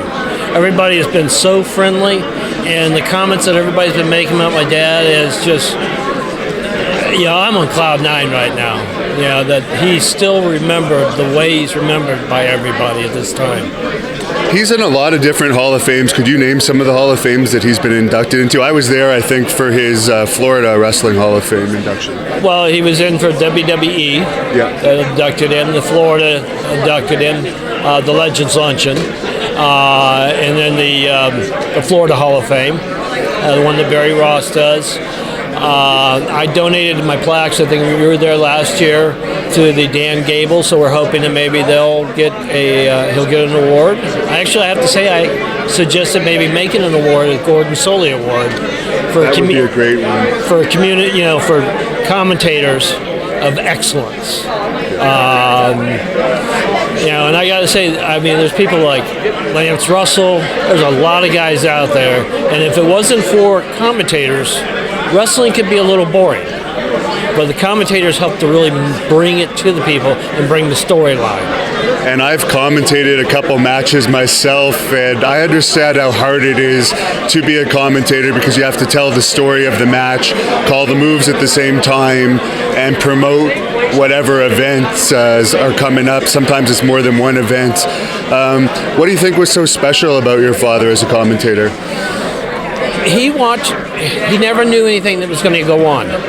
He watched it as the fans were seeing it. So he has a little TV out there, and he was watching it, and he was calling it. He got into the ring with John Heath and worked out with him. Let John stretch him and everything, so Dad knew exactly how it felt on the body. He also had a picture of the body, and so he learned all the muscles and everything. So he did his homework, but I remember the one story that Cowboy Luttrell said to him when my dad called up Cowboy, and he said, "How do you want me to call this match?" He says, "Like your job depends on it." And that's what he did. And he definitely did a phenomenal job of that. I think I'm tied at the top two with him, or maybe top three. Him, Jim Ross, and Jesse the Body, I think, are my three favorites. Of course, Jesse was more of the showman side of it. Yeah. But you were telling me earlier that you heard about my new comedy show concept that I'm doing with wrestlers. Do you have any funny stories you could share with us about your father? Oh, yeah. I remember the day that my dad told me that wrestling was fake. And we're driving along the road, and I was probably about 28 at that time. And he said, I got to tell you something, and you probably don't know it. He said, but wrestling's fake. And I turned to my dad, and I looked at him, I said, fake? I said, I've known that. I said, I had an apartment, and so when Jack or Jerry or Bob Roop were in town, they had a place to stay instead of staying at a hotel. So here I had two baby faces and a heel. So, and then plus also I painted the sportatorium inside one summer. So I knew they only had one changing room and one dressing room, but they had two doors going out to the ring. So I was like, no, Dad, I knew. And speaking of Bob Roop, did you happen to see this Plan B video that's been leaked in recent months? No, I haven't. Okay, well maybe you should check it out. It's a video where basically Bob Roop, Bob Orton Jr., Ronnie Garvin, and the Great Malenko actually exposed the business around 1978. It was never released. It had to do with the territory war in Knoxville with Ron Fuller. But I was going to ask you how a video like that, if it had come out at that time with such credible wrestlers saying that wrestling was all a work and they didn't really hurt each other, how would that have hurt the business? I don't think it would have hurt it at all, because wrestling has the ability for somebody can cheer for a hero and boo a villain, and it's the only business where really you don't have a helmet on your head. They see you, and no, the storyline would have still gone. My dad would have still told his whole storyline the way it is and leave you in suspense. Now, Ric Flair is one of my all-time favorites. I'm sure you've come across him from time to time over the years, being the son of Mr. Soley. Any stories about him involving your father? No, the only time I could tell you the story was when we all went out, when Jack was going against Terry Funk to try to get his title back, and a young Flair was at the bar with us. And he was listening to everything everybody was talking about, and he was, educating himself. But as to my dad and him, I know that Rick talked to my dad the night before that he died and everything, but my dad always spoke very highly of Rick. What was your dad's reaction when Eddie Graham passed away? Because I imagine they were very close. Yeah, it hurt Dad. Because he really liked Eddie, and that's really, I hate to say, it was when when Championship Wrestling from Florida kind of died, because Eddie was the visionary, and he had everything going for himself. So it hurt my dad a lot. Now, you've mentioned Jack Briscoe a couple of times already here. Some of the younger fans might not even know who he is, but he was a major star all over the world, but particularly in the Florida territory. Could you tell us a little bit about some of the accomplishments he had in that territory and any memories of him from you? I have to say one of the funniest memories I had of Jack was he was just come back from Miami, and he was driving a little yellow Volkswagen. He came into the body shop and said, "Here, make these deposits," and everything. So I was like, "Jack, how do you fit in that little Volkswagen?" Jack was, he and I were roommates, and when he was in town, it was always a pleasure being around Jack. Always made you laugh. He and my dad were just like really super close friends, because Jack was a true gentleman and very humble, and just like his brother Jerry. And I think for the business, that's something really counts, because even though they got up there in the business, they never let it affect how they were as people. And Jack, he always treated his fans with such respect. Those were his biggest accomplishments. It's the way he treated people. He had a lot of great accomplishments in the ring with all the belts and everything, but just the way he worked with people was, I think, the most special thing. Did your father have any favorites to work with? Jack, Harley Race, Don Curtis. What about as a commentator, as a co-commentator? Dusty Rhodes. Dusty and my dad played off each other very well on it. My dad was a big fan of Lance Russell's, but and Roddy Piper, he enjoyed working with Roddy. So, I watched my dad when he did it by himself, and he carried the whole show. And just recently I found some tapes of him with a mustache. Wow. I had never seen it, So, and we're also working on a documentary on my dad. So I've got a lot of old vintage stuff I'll be bringing out. That's great, and now that you mentioned that, I'll make a point of bringing up your dad even more in the future to wrestlers I interview. You said you're going to be putting out a book about your dad, that you might even have a page of me in it about my opinion of Gordon Solie as an announcer, which I was a huge fan. He added a lot of credibility to the sport, in my opinion. But you want to tell us a little bit about the book? The book is going to be... it's a different book. It's going to be an easy-to-read book. And I'm going to have 4 different sections. And one's going to be on family and their comments. And I'm going to have some really strange photos in there. My dad used to own a fire truck. Oh, really? And he had Solie Valley fire truck on it. My stepmother, on my dad's 50th birthday, she got a billboard and put on it, "Happy birthday, Gordon, 50th birthday, love Smokey." So when he drove to work, that was the first thing he saw on his birthday. Wow. Those are the things that I'm going to bring up. My dad had a monkey. Okay, that's incredible. Yeah, that he got at the PBS station during the auctions. He ended up buying it. His name was Meanie. So every time we'd go out of town, before cell phones, we would call home and ask for Meanie. And if he said, "Oh, he's all caged up or he's tied up," you know that you made it there safely. Interesting. It's a good thing, I guess, he wasn't commentating the WCW event where Kevin Sullivan accidentally killed a monkey, because he probably would have taken that a little seriously. And I know you have Facebook, but do you want to let the fans know where they can look you up if they want to not only follow you, but I know you post a lot about your father and rare pictures? On Facebook, it's Gennard Soley. I'll be more than happy to friend you, but I try to keep it as little political as possible. I just want more good stuff on there. But in the book, you're going to find a lot of stuff, so I'm not going to give it all away. You'll just have to wait and see it. Well, I'll keep everyone watching this posted on the book. Well, the nice thing in the book, I'm giving 25% of it to the CAC. If it wasn't for my dad, I wouldn't be here to be able to promote it. Oh, one last person speaking about, I know the CAC helps people with disabilities, and there's one guy that has a lot of disabilities right now, superstar Billy Graham, that unfortunately he's got a GoFundMe going for anyone that wants to look that up. Do you have any memories of your dad commentating his matches in Florida? Yeah, Billy was an unusual character. He's a totally different person outside the ring than he is in the ring. My dad always enjoyed working with Billy. I gotta tell you, the fans here are just awesome. They have such a love for their wrestlers, and the wrestlers just treat the fans with such respect. And, it's like my dad, one time I asked him, I said, do you have a problem signing no autographs? He says, no. So they pay my salary. He said, anytime a fan wants to ask me a question, I'm more than happy to answer it. And that's why my dad said, always be humble. No matter what you do, be humble. Excellent. Well, thanks a lot, and I hope to see you again soon. And I'm with an individual here, former WWE star, that many of you have probably been wondering where he's been the last few years. I actually tried to track him down for a full career interview last year. I knew he lived in Vegas, but I couldn't find him. He is well known from his time in WWE. He was also an American Gladiators winner. Rico Constantino, how are you doing? Fine, Hannibal. How are you? I'm doing very well. Where have you been?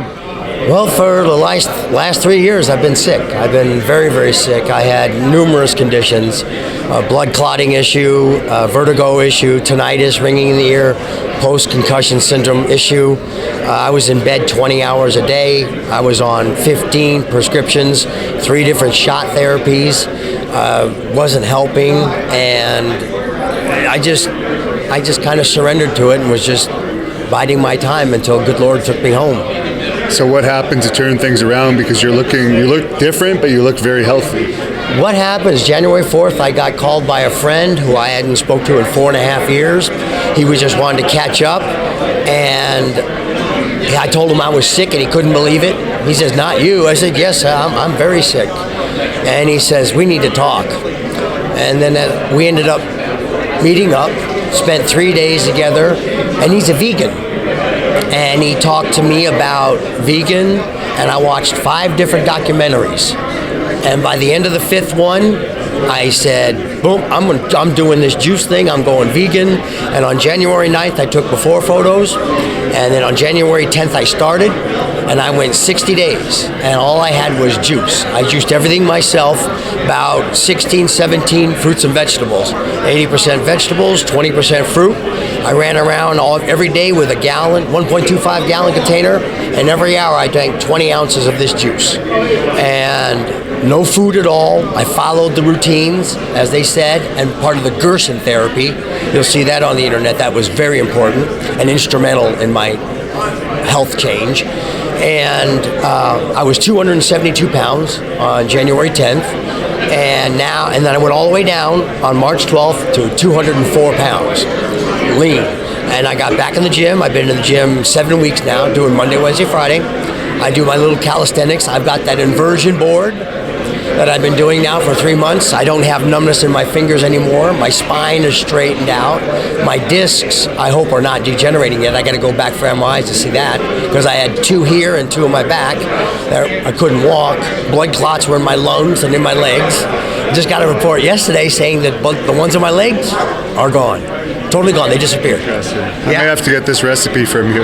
Yeah, I did a day-to-day diary of this. I film myself every day, good day, bad day, and I went through the whole 60 days with it. I'm going to have my son put it together, and I'm going to get it on YouTube, and maybe me doing that and figuring out all the bumps and everything, it'll help somebody else in the world get better who's sick and stuff like that. And I just want to give back because I got another shot at life. And most people remember you from WWE from managing Billy and Chuck. Any thoughts on that? Oh, that was a great time. I mean, I didn't know how to manage. I just got flown up to Ottawa on a Tuesday. That's where we're from. Yeah, well, that was my debut. Wow. Billy and Chuck took on the Hardy Boys, and they were going to lose, and I went in and I spin kicked, I think it was Matt Hardy, and Billy covered him. And boy, you guys in Ottawa love the Hardy Boys, because I was getting snowballed as I was leaving. I mean, you guys were throwing snowballs and everything. But I loved my time as the stylist or image consultant, and that was a great time. And then I went on to the flamboyant Rico. What was your favorite single match from your time in WWE? I don't know. There were so many great guys. I can't pick one out. Rey Mysterio, myself, and Mohegan Sun. I got the privilege of wrestling Ric Flair. My gosh, I wrestled everybody. I said everybody had their own flavor, and I just loved being there. So I just loved working. I liked entertaining the fans, and I tried to make every match the best. And what's the story? Were you involved in saving some people at one time on an airplane? Am I remembering that correctly? Well, yeah, there was another show that interviewed me. It's in the encyclopedia. What had happened is that we were coming from Bangor, Maine, caught a connection in Cleveland. We were on our way to Vegas, and some guy in coach was hitting passengers. I was in first class. The stewardess came and got me and said, "We need your help in the back here. Can you help us?" And that's when they closed the curtain. I thought somebody wanted an autograph or a picture, so I was taking my time. And I went and opened the curtain, and this guy smacked somebody. And I ran after him by the butt, by the neck, to the back of the plane and headbutted him into the food cart. That's the plane that had the front, middle, and back galley. It was the 2-seater, 3-seater, 2-seater. It was the big plane. And he kept going, and I kept going, and we ended up in Vegas, and he was in cuffs, and the police came and took him away. But yeah, he was smoking, he was drinking, and he was on Xanax, I found out. Yeah. And you were also in the security industry after that, so I guess you have a background in security and martial arts. Martial arts, yep. Bodyguarding and security. I did that. A police officer, stuntman. I played Batman at Six Flags, and I was Conan in the Conan show at the Universal. So I'm kind of like jack of all trades, master of none. I just like doing what I like to do. Who's the most famous person you've bodyguarded that you could talk about? Nah, I don't want to do that. But it's been some high diplomats. I've been around the world 3 times. I've met 4 different presidents of different countries. I met Itzhak Rabin before he was assassinated. So I got to work a lot with secret services in our country, in other countries, and I got to see a lot of things. What was your biggest key to success when you won American Gladiators? What I did is I taped the pilot season, and I did it like football. I watched all the gladiators, and I said, okay, I'm going to scout them. So I scouted who was good and who was not. And that year there was Nitro, Laser, Gemini, Titan, and Malibu. That was the 5 gladiators. Well, Titan and Malibu got fired, and they brought on 2 new gladiators. So I figured, well, their newness and my newness is going to cancel out. I got these 3. Now I know what they're good at. Nitro was good at the wrestling. Laser was good at the wall. Gemini was good at the joust. So you just trained, and then I trained in California for it. How did you get into wrestling from there? My gosh, I came here in 1998 after bodyguarding and stuff like that in Florida. My brother had a bail bonds business, and I came here to be general manager for his business. He was great at bail bonds, but he just didn't know how to manage people, and they were running all over him, employees. So I came here to do that, and he was wrestling for Jesse Hernandez at Empire Wrestling Federation, and he says, why don't you come with me? And here I am, 38 years old, going, well, I'll just go to have fun. So we'd work all day, drive 3.5 hours to San Bernardino, work out for 3 hours, and drive all the way back. And we do that twice a week. And Jesse took a liking to me, and I listened. I just soaked in everything he had to say. And at the end of 8 months and 12 matches, Jessie set the tape up, and then I was in the last Dory Funk Dojo, and then they signed me to a developmental. Wow, so you were in your 40s then when you were in the debuted in my 40s. In fact, the Brooklyn Brawler came up to me and said, "You're debuting when you're 40? I retired at 40. What's wrong with this picture?" So I think you and Dan Severin may hold the record for oldest debuts, and you're both obviously phenomenal athletes, so that's pretty cool. Well, put me in class with Mr. Severin. You know, thank you. That's a good compliment. And where can people follow you if they want to search up and maybe watch some of those videos when they're released of your medical journey? I'm going to put it on YouTube. The title of it's going to be "I Was Sick and Tired of Being Sick and Tired." So it's not going to charge. I'm just going to send it out free, and just they can catch that. I don't do social media yet, but I think I might start just to in touch with the people. I came here yesterday at Cauliflower Alley. I haven't been here since 4 years ago, and the welcome I got was just tremendous. So I still love the fans. I still get cards and stuff at my home address. They ask me to sign, and I sign it and send it back when I get them. Is it going to be one long video, like movie almost, or is it going to be a series of videos? Well, I'm still looking at that. I got to see how much footage I have, and it might be like a 2-part series, you know, or I'm not going to draw it out, you know, because if people need help, I want them to get this information ASAP. Right. So I might have to do it in 2 parts. But my son he's an excellent editor, and I'm going to see what he says. And you mentioned you'll do autographs for the fans. I'm sure they're wondering how they could contact you. I guess that'll be on the eventual website, because I guess you don't want to give your home address out here. Oh, no, they know it. Yeah. That's 1066 Lake Crossing Lane, number 103, Henderson, Nevada. I mean, they write me from China, Germany, all over the United States, so they know it. They get the information. And if they want something sent back, I imagine there would be a self-addressed envelope and maybe a fee if there's an No fee. Okay. You send the picture, whatever you want signed, because I don't have anything anymore. Right. I ran out of stuff a long time ago. You send me what you want signed, and I'll sign it. Just send a self-addressed envelope, and I'll mail it right back. Well, you're one of the nice guys in wrestling. Just finally, I did an interview with Simon Dean not too long ago, and he had some positive things to say about you. Any memories of him? Yeah, I was just leaving, and he was just coming in, and we were with Kenny Bolin, so I didn't get to interact with him a lot. But he was always polite and always showed up for work that I know of. And finally, best self-defense tip, because obviously if you're helping save a whole plane and you've done security for so long, you must know a thing or two about self-defense. Well, yeah, I just, watch your back.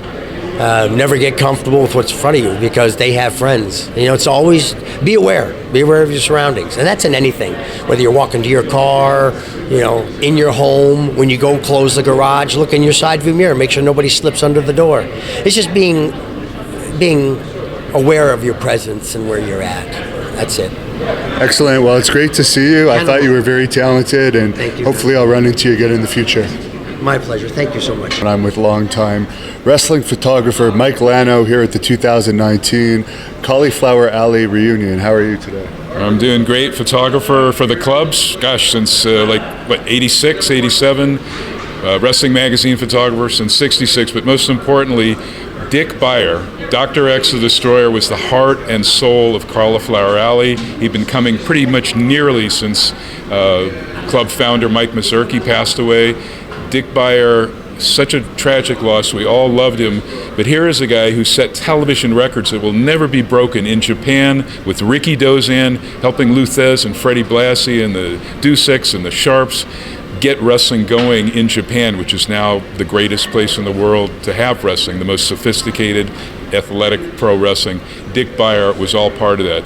And at the time, he was like the Kurt Angle of his period, when he was main eventing all over the West Coast. This is a quality amateur wrestler. Dick Beyer had all the legit amateur creds, and then brought it into wrestling. And Jules Strongbow and I think Hardy Krustkamp and Sander Szabo helped get the Destroyer gimmick with his first Wilma wife, going. He became the sensational, intelligent Destroyer, WWA World Champion, just set records again on television that will never be broken, where like 80% or more of the country of Japan, all those TV sets were turned on to watch those great matches. And then he had classics all over the world. Fred Blassie in the WWA, Bobo Brazil, Pedro Morales, all of these classic world champions. And then he recreated himself as Dr. X in the AWA, Vern Gagne's American Wrestling Association, where he set records all over again, both as a heel and a face, totally beloved around the world. The coverage his son Kurt showed me today and his daughter, the front of every single newspaper in Japan the day after he passed, full page, color photos, and he means so much to Cauliflower Alley, and I just thought, I kind of begged you if we could honor Dick Beyer. You didn't beg me. Well, I was asking you. We really should hopefully just pay some tribute to Triple D, Dick Beyer, Dr. X, the sensational, intelligent sensational destroyer. Well, I actually did interview Dick Beyer in one of the very first interviews I did for people that want to search that up on the Hannibal TV. And we're standing in front of Red Bastien, who was connected with this club for years. I remember I came in 2004 and I met him, but I know you're very well aware of him. You want to say anything about Red? Well, Red Bastien was one of many. Dick Beyer had so many friends in the industry. I mean, everybody loved him. And Red Bastien was, again, one of our club presidents, who we were so proud of, but one of Dick Beyer's very closest friends with Red Lions, Billy Red Lions, and so many others. There is not a person in wrestling who did not love and respect Dick Beyer. And what about superstar Billy Graham? He has a GoFundMe going right now. Has several issues, some skin cancer issues, heart issues, and serious hip issues. He can't stand on his own anymore. Any memories of him? Oh, so many great memories. I mean, the first place he ever wrestled, Dr. Jerry Graham, they weren't related, legit, brought him into Los Angeles first. He still had black hair. Then, so I forget the story, how he ended up, I think Jerry referred him up to Calgary. Stu Hart broke him in. He came back, worked San Francisco and then Los Angeles. That's where the tie-dye came in and the threads and all of that stuff. And then he really finessed it in the AWA. Tri-WF, of course, as world champion, defeating Bruno Sammartino. It was 40 years ago today. It's been in all the newspapers. Yeah, it's hard to believe for an old fart like me, because I remember that 40 years today, Billy Graham became world champion. So Billy gave his body, so much else to this industry, and hopefully everybody should be out there helping him. It'd be nice if the big promotions took that on, but you see how great the fans are. And historians and everybody that loved Billy Graham is helping out and should continue to do so, I hope. And what was your favorite match you witnessed in Mike LaBelle's territory there in LA? There were so many, but is there any you could pinpoint? Well, my two home-based promotions were Los Angeles and San Francisco as the photographer for the program. But in LA, it had to have been the Outdoor Coliseum show, Tolis and Blassie on top. Greatest grudge match ever, and the second greatest, longest grudge feud ever, Bobo Brazil and the real fireball throwing Sheik was underneath that.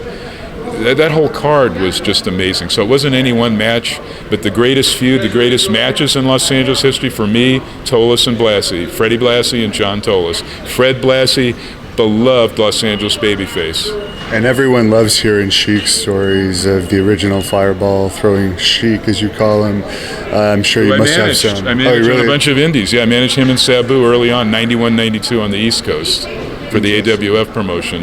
If you're going to ask me a favorite Sheik story, he, without asking, he starts eating and destroying my $150 Nicole Miller fancy tie while we're cutting a promo on Hercules Ayala and TNT Savio Vega in the AWF. And then he throws a fireball into the announcer conducting the interview, Chris Cruz's face. Chris Cruz is now a newscaster for ABC Radio daily. Okay. So Sheik was another big part of Los Angeles. Dick Beyer, they were all very, very close, but I think fortunately Dick barely had to wrestle Sheik, who he was not fond of working with in the ring, but I think Sheik and Abby took on Giant Shohei Baba and Dick Beyer Destroyer a couple of times in some Champion Carnival tournaments. Interesting. And what was your favorite match from the San Francisco territory? Another great one. Oh, the Ray Stevens, Pat Patterson feud. You take any Ray Stevens, Pat Patterson match, they're all five-star classics. Ray Stevens, perhaps even better than Ric Flair, five-star wrestler, I mean, you didn't have to tell him anything. He didn't have to overbook a match or write up high spots. He just did it. Just knew what to do, could read the crowd, had the greatest psychology, and was a fantastic athlete. For a guy who barely worked out, just gave 5-star matches his whole life. And where can people look you up on social media? I'm sure you have some social media where you post your old photos. No, I took them down because people were taking them and using them without permission. They could email me at WREALANO@AOL.com or listen to my show on CBS Radio, that's National Terrestrial or Sirius XM. And but everybody support wrestling. We're so excited. AEW is coming to Vegas. Those guys are doing incredible stuff. We've got Harry Smith, Bulldog, British Bulldog Jr. here, and he's part of that. And we're all jazzed. Is he part of that? Yes, he is. Okay, that's news to me. Well, you know what? You might be right. I think he's part of MLW. They should have him part of it for sure. That's it. Well, that's if we're hoping that they reestablish connection with New Japan, since all of those guys, Kenny Omega and the Young Bucks, etc., Cody had left. Yeah, I'm speaking out of tune on that. So I'm hoping there'll be talent interplay, and I'm hoping we get to see Harry Smith on those AEW shows with more of the greatest wrestlers in the world, again from Japan, Okada, Tanahashi, Tetsuya Naito, so many fantastic wrestlers in Japan, which produces them just non-stop. So we're jazzed about AEW. Yes, but that's going to be a tough one, the Ring of Honor New Japan deal. There'd be a little bit of a conflict there probably if AEW got involved. That's true, and Ring of Honor, tremendous talent. They have that. That's a unique relationship. CMLL in Mexico, Ring of Honor in the U.S., and of course the British promotions. Oh man, the British promotions are sending so many great pieces of talent to New Japan, like Will Ospreay and Zack Sabre Jr. I would say England right now is producing, maybe right close to Japan, the greatest wrestlers on the planet right now are coming from the UK. Interesting. And what do you think AEW is going to have to do? You've seen a lot of promotions rise and fall over the years. What's the number one thing that they're going to have to do to be a success? I hate to say it. I think it still boils to, well, I mean, they were able to sell out All In with just word of mouth and internet stuff, no TV at all. So I think, though, the TV with Jim Ross, which I think is supposed to start maybe October, November, that's what you still kind of have to get that if you're going to compete potentially with Vince on some level. And I think they're going to be locked in. If you get the greatest announcer on the planet and you have television, you have it on a real major cable channel, and you've got all those incredibly talented athletes, I think that's, I won't say slam dunk, but they're going to be fantastic, and I hope for many years to come, because the boys need a promotion by and for the boys. And I noticed Jerry Lawler's here. I saw him come in today. That'd be interesting if they brought him on board as well. Oh boy, if you could somehow repair Jim Ross and Jerry Lawler, that'd be amazing. And maybe throw in, some of the other guys that are more fluent on, like Japanese and British wrestling and stuff like that. If you have a mix of great announcers, but I think if they've got the TV lined up, the money is there from that football NFL team. So, what do you think of the theory that it's really this whole thing is just revenge on Vince for starting up the XFL? No. I don't know. I mean, none of those outside of wrestling things ever really pan out. The XFL was a lot of fun. I got to cover it when they were in Oakland. But no, I just think the boys want their own promotion, because why would you leave the world's greatest promotion, New Japan? I mean that's. The owners of AEW, because he's also Jacksonville Jaguars owners. If that's a little bit that's of a good plausible theory. I haven't thought about that, but it could very well be true. I don't know. We have to wait and see. I certainly don't want the XFL to fail. I'd love to see it succeed. They need more places to go to, these football players. They can't all go to Canada, to the CFL. Yeah, take our jobs of our Canadian players, unfortunately. Yeah, you have to build one of Trump's ridiculous walls up there. Come on. Canada's our brothers, Mexico's our brothers, so we just need to appreciate each other and respect each other, and that should be in wrestling as well as football and politics. Unless you're a heel, in which case you don't really need to respect anyone. No respect. Yeah. Rodney Dangerfield, that song, No Respect, they should play that. That should be Trump's entrance music.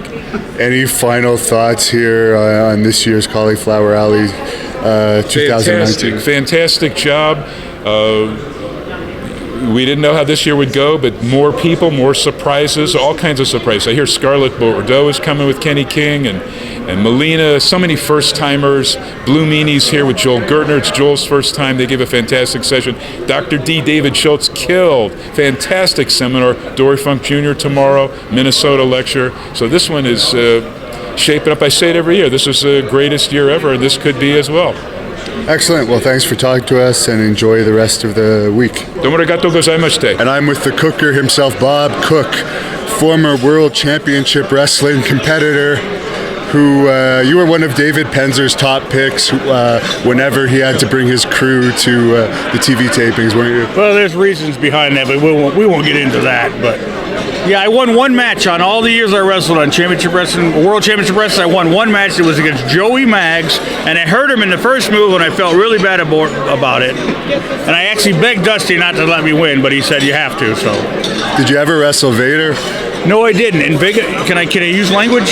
Sure. Of all the years I've been in wrestling, I'm 55 years old. Big Ben Vader, the guy that all the wrestling fans whose ass they'd like to kiss, was one of the greatest assholes, as in largest, biggest, most obnoxious, overbearing, pig-faced bastard assholes I've ever met in my life. Next to Buzz Sawyer, probably.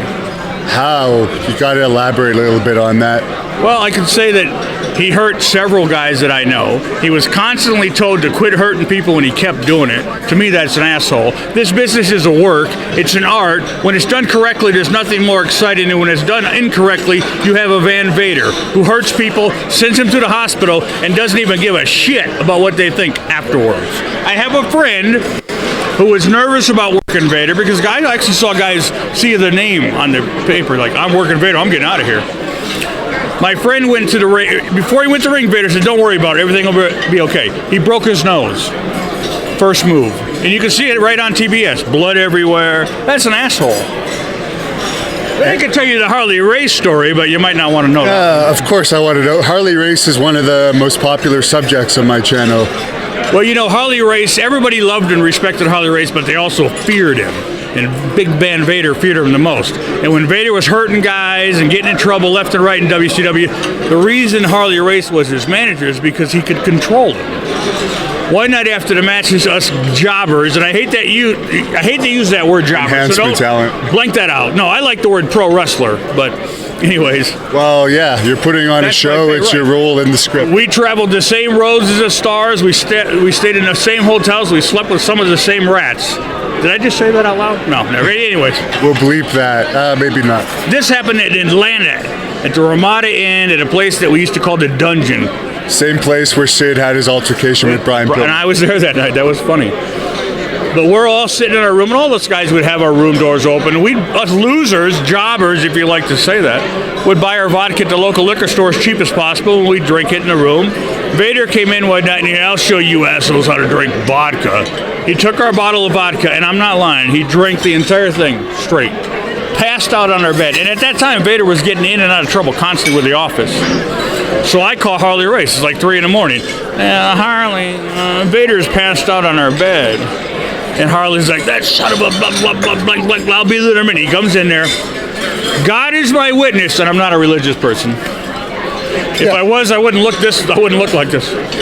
But Harley came in and he started slapping Vader around in the face, saying, I told you, dumb son of a bitch, to cut this crap out or you're going to lose your job. And he's like, I'm sorry, Harley. I'm sorry. And Harley dragged him out of the room like a 10-year-old kid by the ear, all the while Vader saying, I'm sorry, Harley. I'm sorry, Harley. Could you imagine video cameras back then or phone? Yeah, well, Vader probably wouldn't have had a job from half the stuff he told me, but I could see how he would be an asshole, but I got along with him. I'll have to throw that in. But when you get older and you're no longer a star and you find God or whatever it is you find to get through the life at the end of your life, you're not going to be as big of a jerk as you were when you were younger and on top of the world. And then later that night, though, he was raging in the lobby at the hotel. And he was like, who called Harley? Which one of you assholes called Harley? We scattered like roaches, like, oh, yeah, I didn't do it. But he was just an asshole. I'm sorry.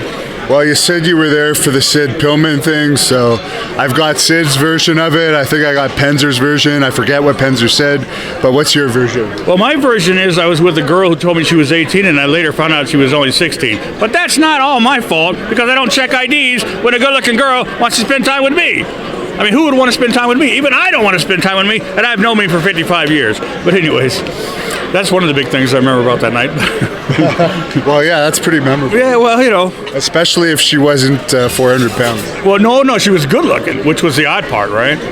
Even us ugly old guys got rats back when we were on TV. But anyways, yeah, I was there that night. It was just chaos. And with Sid with his squeegee. And I'll tell you, the funniest story about that was, though, that Arn Anderson was telling the story to a lot of the guys that weren't there the next day in the dressing room. And there was this one guy, I don't remember what his name was, but he was a promoter guy. And he was laughing so hard that, I mean, so hard, we all thought he was going to have a heart attack. Because Arn's telling the story, you know. I know that's boring, but that was true. So what happened with the Sid and... Nothing really happened from what I remember. You know, this is 30 years ago, you know. Because I've heard Knobs told me recently that Pillman wasn't actually a good fighter because he saw him and Tom Zink fighting and they're basically hair pulling, and we get conflicting stories, but obviously he played in the NFL. He was a tough guy. I rarely saw anybody really fight. I mean, that was more just of a standoff, you know, more everybody's drunk and they're laughing. I did see one night at the bar in Atlanta, the same bar, Harley Race and Butch Reed got into a shoot fight, not a fight. They weren't mad at each other. You know, they were drinking. They moved all the tables out of the way, and they were doing a legit wrestling match on the floor where Butch Reed ended up with a concussion, and they ended up going up the elevator arm in arm laughing, but everybody, you know, scattered like school kids at a fight, and Harley Race and Butch Reed are like shooting on the floor. See, that just doesn't happen anymore. That's the sad part. I think in those days, the wrestlers were really more crazy, and that's what made it more entertaining. I thought. Definitely. And plus, at the place in Atlanta, the woman, I can't remember her name, Dave would know her name, but she like ran the hotel, but she also got along with the wrestlers, you know, got along with them. But there was another night that was funny when I was with that same girl I was mentioning earlier who said she was a certain age, and she was, trust me, but I heard a commotion outside the door. Well, the statute of limitations is over. Oh, is it? I think I actually have a child from her, but I'm not sure. If she's listening, I'm not paying child support. But anyway, she's got to be old enough to, you know, go out with herself now. So I hope you were a heel. Yeah, I was definitely. It was like 1992 or something. But I heard a commotion outside my door, and I peeked through the door, and she's there with me. But I peeked through the door, and Mike Graham, the great Mike Graham, the legendary Mike Graham, standing in the hallway in his underwear and a pair of cowboy boots, yelling at a cop. They started it, we finished it, blah, blah, blah. What happened is like Vader and Mike and all the guys got into a fight at the same bar with like a bunch of firemen. And I can remember the girl, like she was completely naked. I don't know how that happened. I told her to keep her clothes on. But she's like trying to peek out the door, and I'm just kind of like, get back inside. I would love to see footage of that. I can envision it to this day with Mike Graham in his underwear. You know, Mike, you didn't know Mike probably. I didn't know him, but I know of him, and I definitely have seen a couple of his interviews. Right, he was a great worker, and he was a legitimate badass, and you know, a power lifter, and all those guys. But to see him in his underwear and his cowboy boots yelling at a cop, and the cop's not like yelling back, he's just like, yes sir, yes sir, yes sir. That's classic. Now, you were taking Dory Funk around yesterday. I had the opportunity to meet him, but it remains to be seen whether we're going to get a Dory Funk interview. But any memories of Dory Funk? You've known him for a long time. I've always loved Dory Funk. He's always been super cool to me personally. Whether he means what he says over the years doesn't matter. Years ago when the internet first became popular, I got an email from Dory Funk. I messaged him first. I was like, hey, Dory Funk. And he goes like, is this Bob Cook? Is this the greatest worker I've ever met? You know, he was just goofing around probably, but I saved the email though.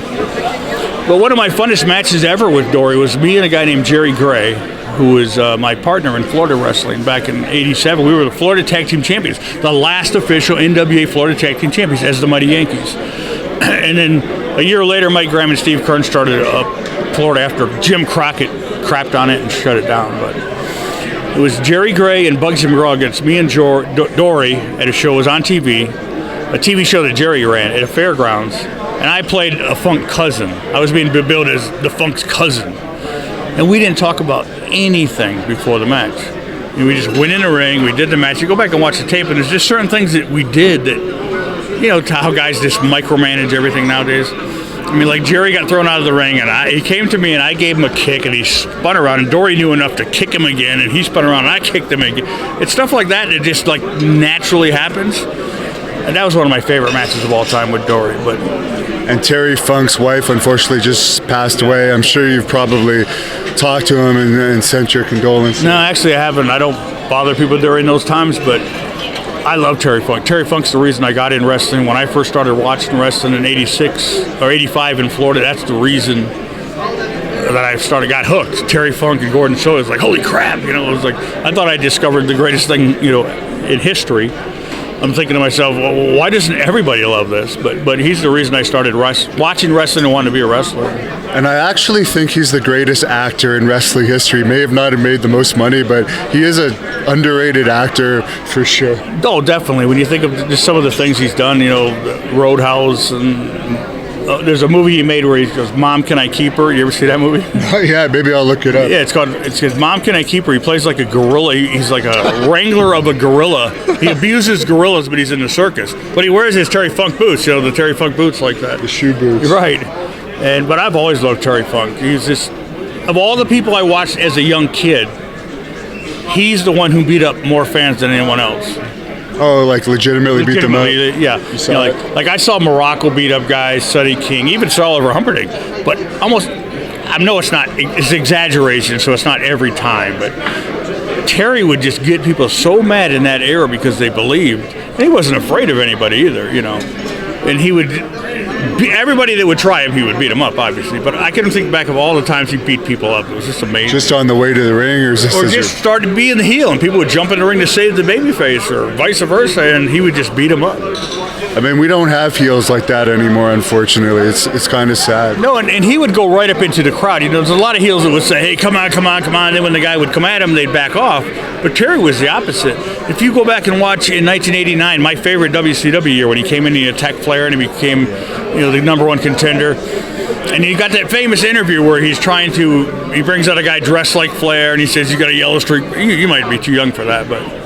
Well, thanks to YouTube, we get to see a lot of that. Yeah, that's great stuff. But Sting comes out, and he challenges Terry, and he's like, I know you don't got any you-know-what. And I'm thinking, you're talking to the wrong guy. And Terry goes in the ring, and he fights him. That's my favorite kind of heel. A heel that thinks he's a badass, is a badass, and then backs it up. Even if he gets his ass kicked, he doesn't back down. Like Larry Zbyszko, who was an awesome worker, but his whole gimmick was, I can beat you, but then run away. But Terry was the opposite. I love heels like that.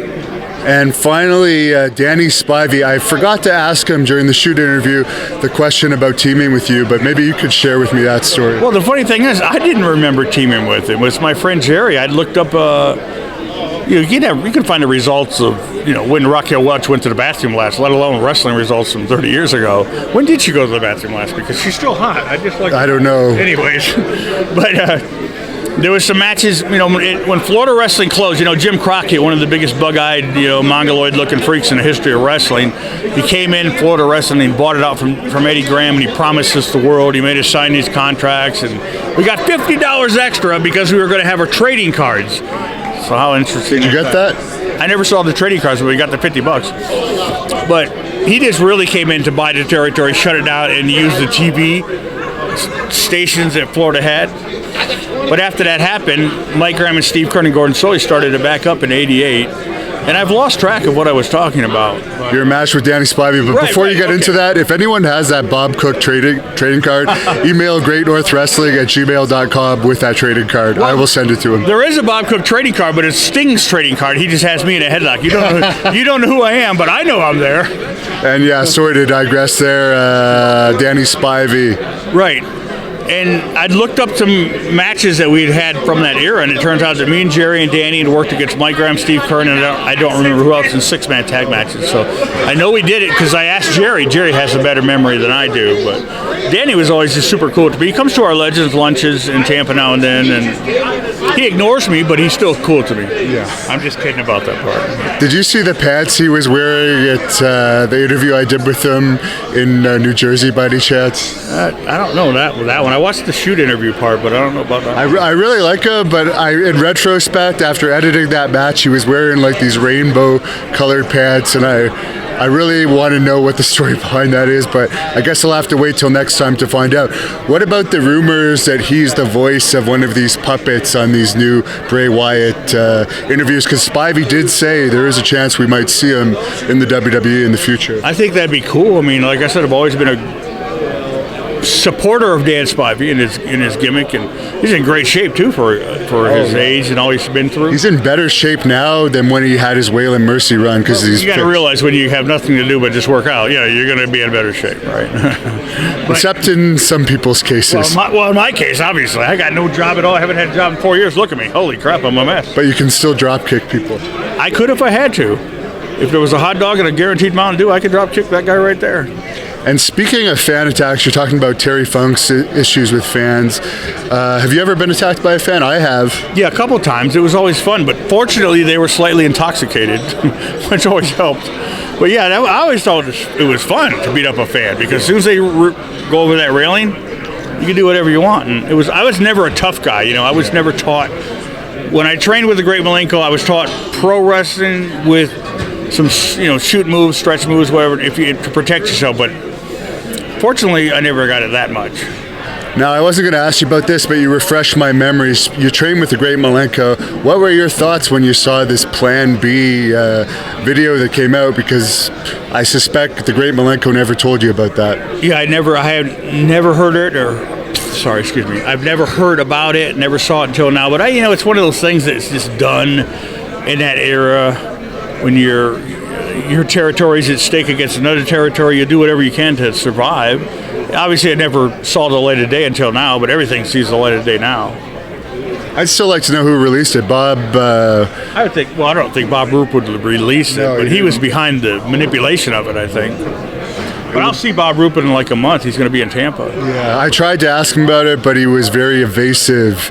But it's really an interesting video, because it really could have changed wrestling history a bit if it had come out, because I don't think we would have seen Randy Orton if that video of Bob Orton Jr. saying wrestling was fake had come out in those years. I don't know. It was such low budget, and it was in such an obscure area, though. You're talking about a dying territory compared to the territories that are thriving. I don't think it would have really taken. And it was before the era of videotapes. You know? Somebody could have sold that to 2020 for a lot of money around the John Stossel time. It might have killed that era or that territory briefly, but I don't think it would have affected the whole business.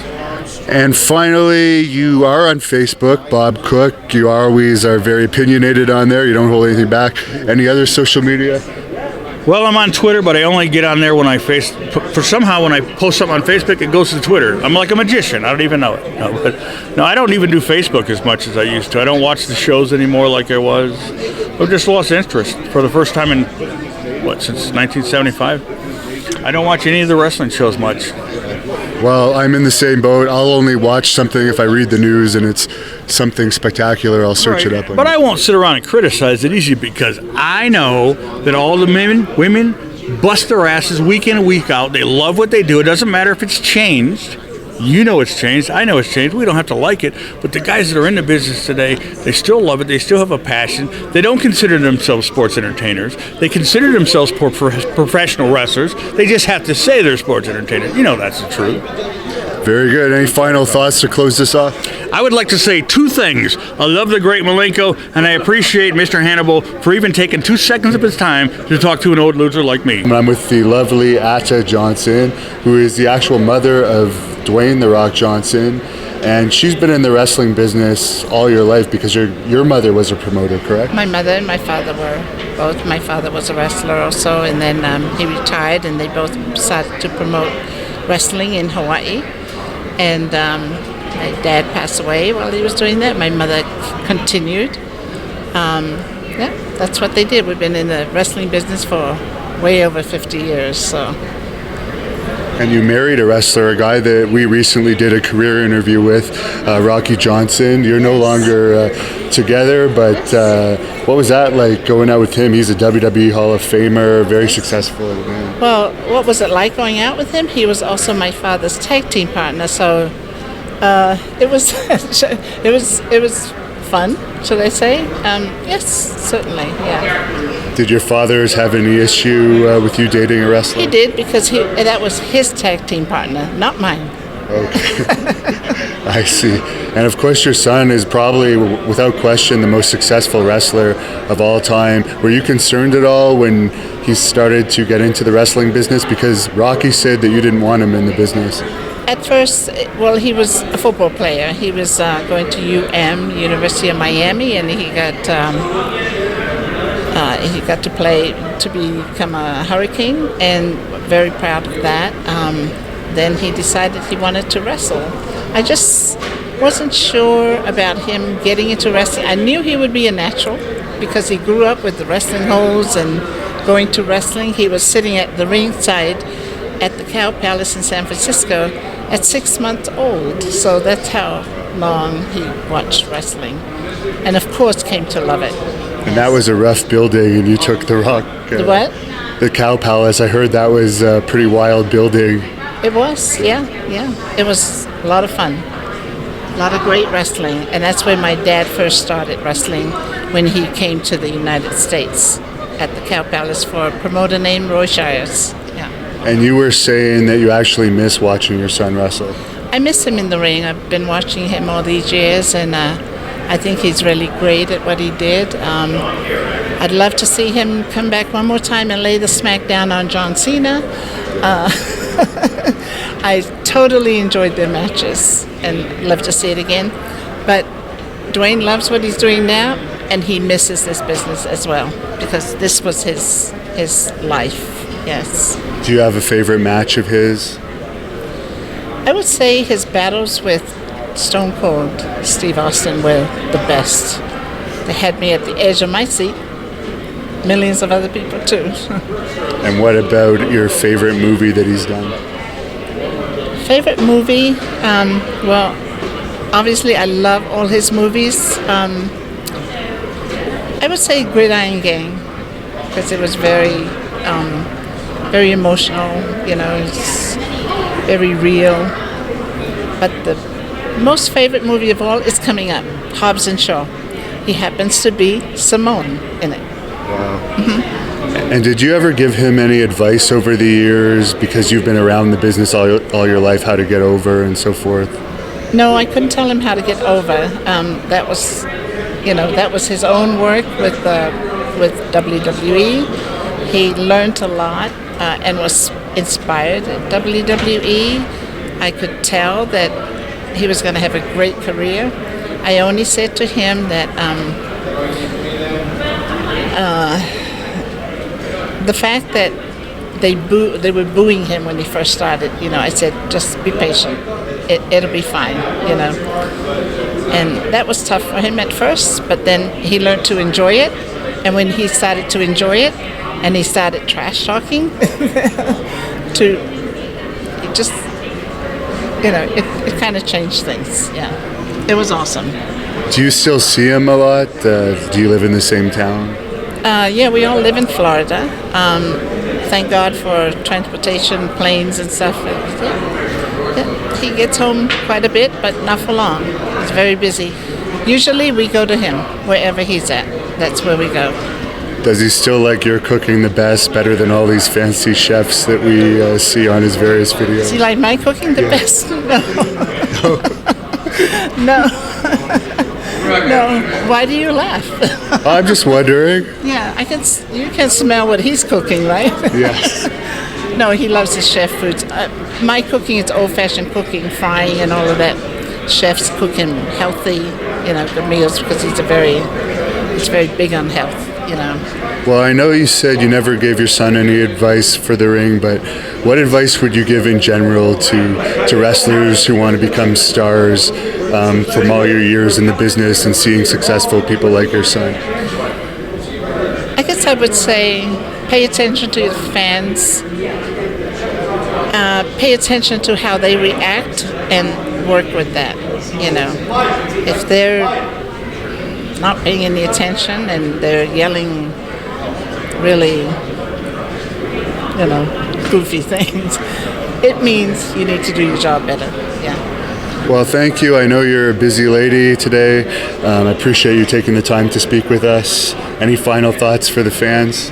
For the fans, You're gonna break my hand. I'm so sorry. She has a strong grip.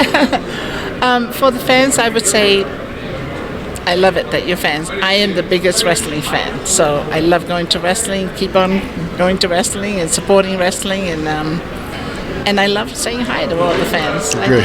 Well, thanks for saying hi to ours, and have a good rest of your time here. Thank you. I'm with legendary both wrestler, shooter, and belt maker extraordinaire, Reg Park. Thank you very much. Glad to be here and see everybody again. Try to do this every year.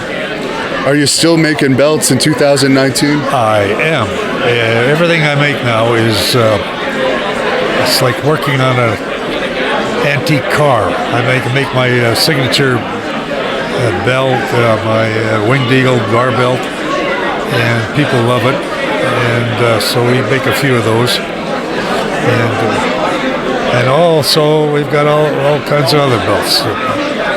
I've quit making them for the active people because as you're watching WWE now, all their belts now are all completely different from what I used to make. But I'm still up and going. What do you think of it now? Like Daniel Bryan, I guess, had a vegan belt made, and John Cena had the swirly belt. What do you think about wrestlers being able to take a belt and customize it for themselves now? Do you think that takes away from the credibility of a title? Oh, I thought that was a hell of a hoot. So I called my guys. I said, "Who made that wooden belt for them?" And it was a wooden belt. Because it was he didn't want anybody destroying cattle out there and making it a regular style, so he made it out of wood, and it's I haven't seen it myself, but I'd like to see what it looks like. What would happen in the old days if a wrestler told the promoter, "I want to have my own belt. I don't like the belt that you have designed for me"? Well, I've had some of them. I had the Vachon brothers up in Montreal. They had to have their own belts. And the pictures of them. But I had a lot of belts made, and for wrestlers, and the wrestlers would get a little bit of a tizzy. There was some business going on, and they'd say, give the promoter the sign, and they take off with the belt. So I get a call a few days later. The promoter says, "Say, so-and-so left here, and he left with the belt. Could you make me another one?" I said, "Gladly." I had one when I was in Florida. Terry Funk. This nice, beautiful belt I made, and I'm watching the match now. First thing, Terry rips this belt off the whoever had it on, jumps out of the ring and wraps that thing around that telephone post. So that damn thing fell apart in 100 pieces. So Terry comes back and said, "What are you doing? What just made that belt?" He said, "You can make another one now." That's hilarious.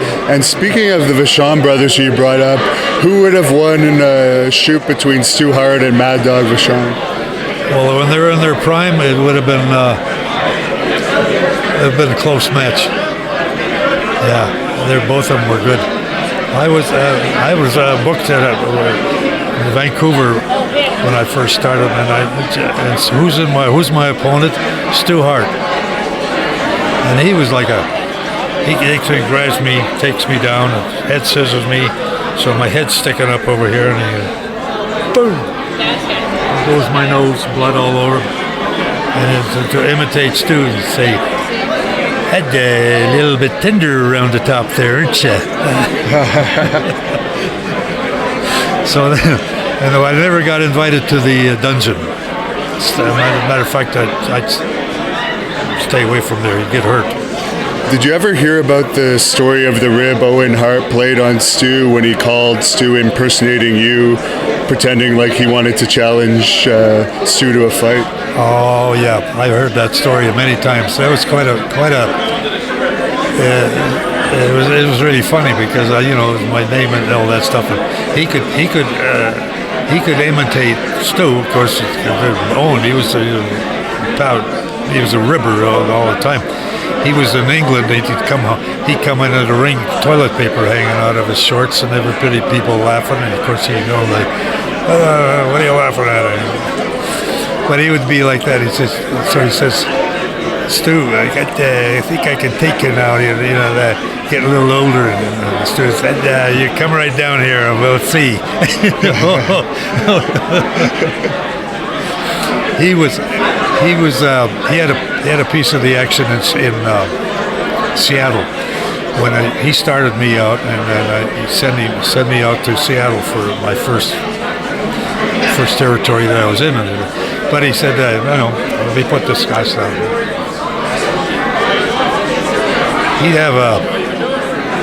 He said, "Let me show you one of my favorite whole things here." And he'd grab you and he'd throw that uppercut and throw it in. And I don't know. I just okay, Stu. I think I got it now. He must have did this like 20, 30 times. And I looked in the restroom. I looked like a robin. My chest was all red. Everything. I got packed my bags and put my short clothes on, and then off we went to the airport. And then the next day I was in Seattle. Wow. So it was quite a. We had. I think they put me in. What was it? It was a tag match. Tex McKenzie. Well, Tex McKenzie was about your size. He was a big, tall fellow. And I had one of these fancy jackets made that I wore in the ring. So I got my jacket on, and we're getting in there, and then the announcer announces me first. So as he does, Tex McKenzie grabs a hold of my arm like he's going to go like, yeah. And he lifted the thing up so far that he tore the damn sleeve off of my jacket. Oh, wow. I said, I just had that thing made. I wanted to show it off. So anyway, let's see, what other kind of stories I can tell you. What was the favorite match you had in your career? Well, one of my favorite heels was Mad Dog Vachon. He's one of the best ones. He would knock you down and get you in the corner and said, "Get up and fight, you so-and-so, or I'll kill you." And, people in the ringside would just be frightened to death, and if you jump out of the ring, they'd sit there like scared the hell out of those people. And you, of course, designed the winged eagle belt that Hulk Hogan wore through his largest run. He claimed in his book that he sweated a lot, and he actually sweated through 25 belt leathers a month, which is pretty exaggerated, but can you lend any credibility to that statement? I don't. That's a likely story, because I've never seen. Leather might get a little stiffer and stuff because you wet it and dry it out, but I don't think of anything. I've seen belts come back to me after 30 years that the gold plating would be kind of wear off in places, but the leather was double leather back and front, so they were pretty sturdy. And I got a story now with the people from China make these belts now, and it looks like plastic. And I told them, I said, seriously, Chinese grow cows now with plastic skin. That's what they use for the belts. So since you actually made that belt, how many of those belts did you make for the WWE specifically of that exact design? Was there only ever one, or was there numerous? I'd say numerous. I was making them for the Hulkster. He was giving them away for presents. Okay. So I don't know. There was maybe 6 or 8 or 9 of them maybe. And then when the Ultimate Warrior was the champion there, he'd have different colored outfits on. They'd call me up. The Warrior next week's going to have a turquoise suit on. We need a belt to turquoise. Well, okay. And they said, well, he's coming out there with a green outfit on. And then a red outfit, he's about maybe 4 or 5 colors we went through. Same belt. different color leather. Interesting. And I'm guessing that you probably don't have any social media. No. You do have a website, though, maybe for your belts? We do, yes. I do. All you got to do is take your little phone, Google Reggie Parks, and you'll see my whole life history and all the belts I've made and what I've done, all my awards, Legend awards. A few years ago here, right at the Cauliflower Alley Club convention, they awarded me my champion boss man, Ed Schumann, and the boys got together and they made me a belt. Beautiful belt. King of belts. And I took that home and I mounted it on a board. I call it my fish on a board. Hang it up on the wall. Now since then I've hung up several of them, all different. That's my belts. I get neighbors want to come over, look at my museum. Wow. Well, hopefully I can check it out sometime. I think you live in Tucson, right? Yes. I just came from being in Arizona for a few days. It's a beautiful state. I may have to move there one day, but I see you've got the WrestleMania shirt on. Do you still follow the WWE product? Yes, I do. I see the difference in the pails and the belts now. They've been making them in the style that they have to be done in China or whatever they do. There's a bunch of jewels and everything, and just the way with the etching system I had with my business there years ago, we can't do that now anymore. So he's got different kind of. We got a motorcycle place that has these water cutters and all. They see the metal. And they can do amazing things. Well, thank you guys, and appreciate it. Appreciate it again, and hi to everybody. Well, I appreciate see you next year. Yeah, hopefully we'll see you next year, and you'll catch up with us again. Thank you very much. I wrestled out of Japan too, under my name, my real name, Cheryl Whistler. I didn't just do glow. I did full-blown card-carrying pro indie circuit. I even have two top belts in Southern and Northern California. I'm with a foxy boxing star. Oh, listen to you. Who was also one of the stars of Glow as Lightning and was on the independent scene as Little Brat. Yes. Is that a true part of your personality? Yes, I was a little brat long before I was a wrestler. I was actually, people would call me, they would call me Mighty Mouse. Yeah, and I wouldn't take any shit from anybody. They'd start in on me, and I would, one way or the other.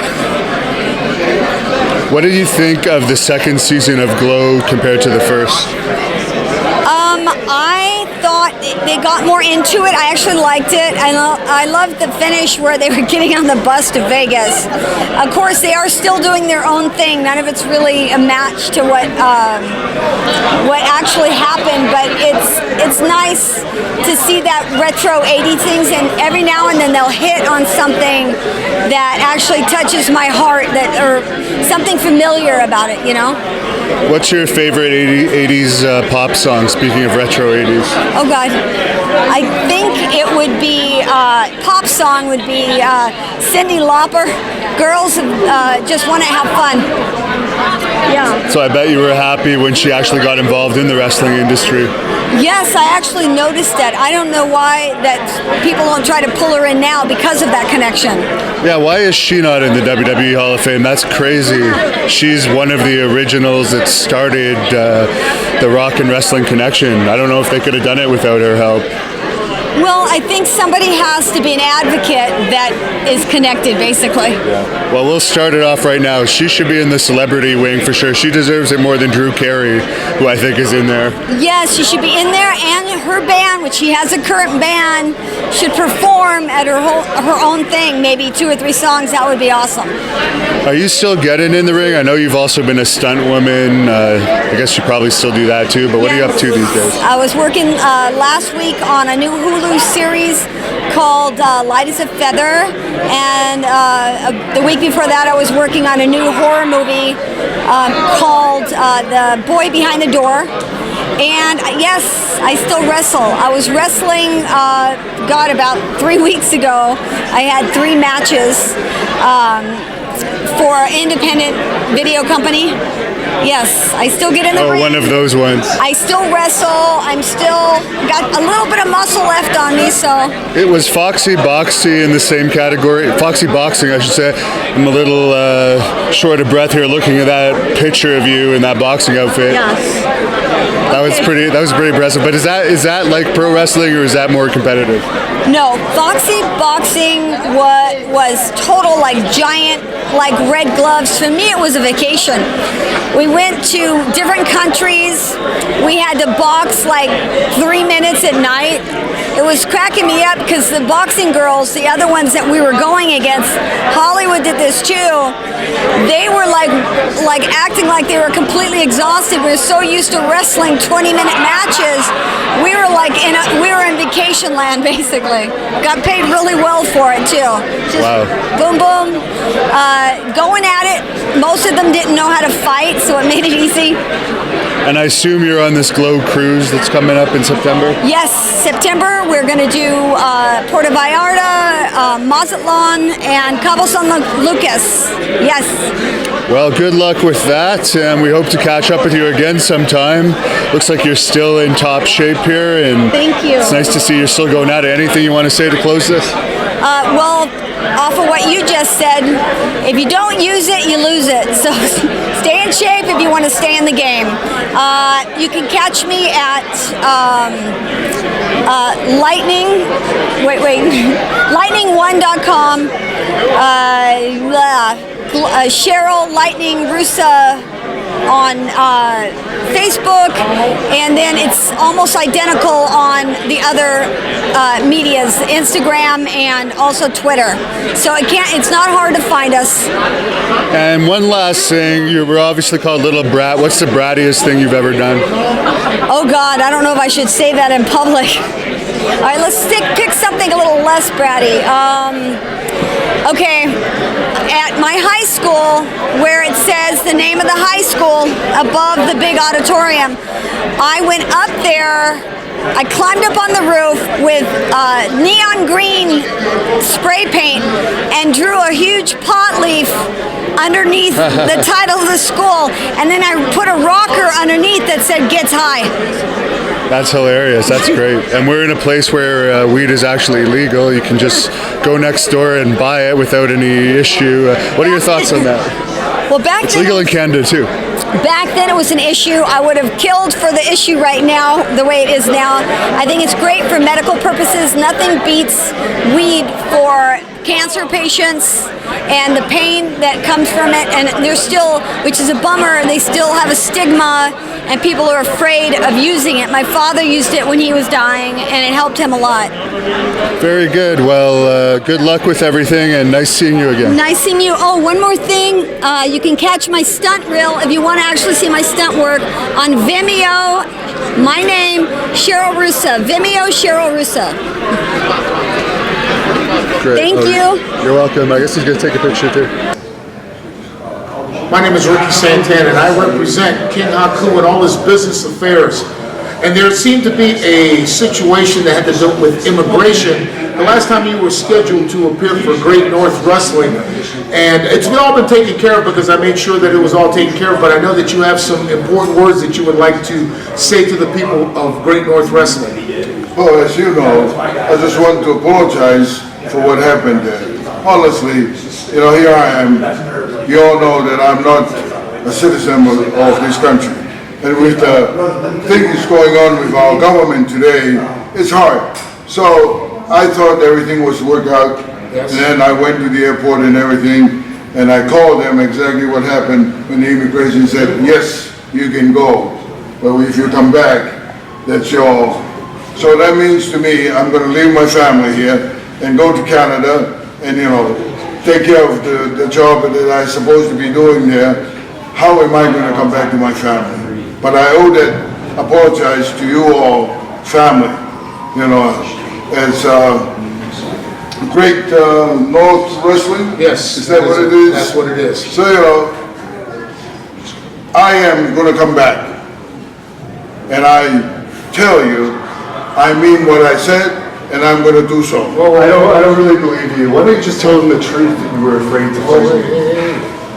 Listen, we're trying to conduct I some know you partnership. should leave it to Canada. I don't know where you come from, but I'm talking to the people of Canada. All I'm saying is this shirt might as well be yellow. I think you were afraid to fight. Hey, big guys, Look, come on, come on. I'm here, and if you want to do it, Come on, hey, come on. You hold it. You hold it. Get off, Barbarian. Cool out, Hannibal. Take care. Cool out. You know what? Seems to me that some people just don't accept an apology, and they're not as humble as you are, my friend. But I'm curious to see what happens when you return to great North Wrestling. listen, everybody's talking about how tough I am and everything. Look, all I want to do from my heart is apologize to the people of Canada for what happened. I know they bought tickets everywhere, to come in to see this, but I'm fucking.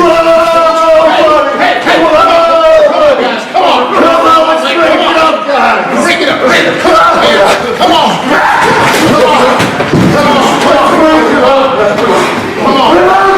Relax. Relax. Calm down. Take an apology from a sincere man, but your time's coming, my friend. Your time is coming. Yes, Hannibal, your time is coming. That's guaranteed for sure. You take care of business. You know how to do it. This is what I like. Yes. I like to take care of his ass and everything. Let me tell you, people, I'm tired of shit. When you tell the truth, they still bullshit with you. Strong comments for a man who doesn't play games. And I'm with former WCW competitor, and he's wrestled all over the world, was very popular in Puerto Rico. The Cuban assassin himself, Fidel Sierra, who is accompanied, as always, with his lovely valet. Manager, get that straight. Oh, manager, okay. Manager. There we go. Manager, fantasy, looking great as always. You know, it's great to be on Hannibal TV. I just want to say this. You got fantasy, you said WCW, but I was wrestled for NWA. I've held titles all over the world. And I loved Puerto Rico, I loved Oregon, everywhere that I've ever been and wrestled. Florida. It's been a heck of a trip in pro wrestling. And I got some match May 11th, I got one on May 8th.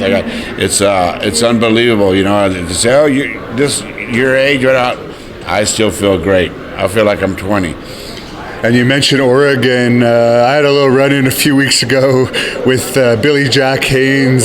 He was a big star there. Any memories of him from that territory? All great. When Billy Jack Haynes first came from Calgary to Portland, he literally was having feuds. I was part of Rip Crippler Oliver's clan, and we wrestled all over the place. It was like Rip Oliver, me, and some other different heels at that time, but we wrestled Billy Jack, and man, Billy laid them in there, but he was one heck. He drew some good money in Portland. I feel like I did too, and the Grappler and Ricky Santana. But Billy, you were first class, bro. But when he got that full Nelson on you, we drew a lot of money there. And I guess he was a little bit more down to earth in those days too, probably, than he is in recent years. But Billy always had that side. I mean, if Billy, I'm going to be straight. If Billy didn't agree with something, he'd be on you. He was not the type you're going to say something. He's going to let you know what's on his mind, and then that's good. Good for him on that part. We agree on things. Sometimes we don't agree. But one thing is, I respect Billy Jack Haynes. He respects me, and we had matches in Florida too, and it's just, Billy Jack's Billy Jack. And you were very popular in Puerto Rico, as you mentioned. Did you happen to see the new Vice documentary on the death of Bruiser Brody? Yes. God, I got to be honest. There's a lot of it that may be true, but there was some certain stuff left out. But I still respect Carlos Colon. He's always been good to me. It's just a very It's a touchy touchy. subject Yes. because someone lost their life. Fans lost a great wrestler. Barbara lost a husband. And it was just a very sad story. Do we know the absolute truth of what happened? We probably never will. Were there some other circumstances? Probably. But in my opinion, regardless of what happened, someone lost their life, and that is very tragic. And there's a lot of different, there was a lot more, a lot of stuff going on there. But like Fancy just said, she just said, what other parts that were, that were going on there. And the bottom, I love Barbara Goodish. Me and Bruiser Brody split rooms many places. I've feuded in Puerto Rico with Carlos Colon. I've feuded with Invader. Sold out a lot of places with Invader. I'm not trying to put them over, but I'm saying it's just sad what happened there. But nobody will ever know 100% the hatred between both of them.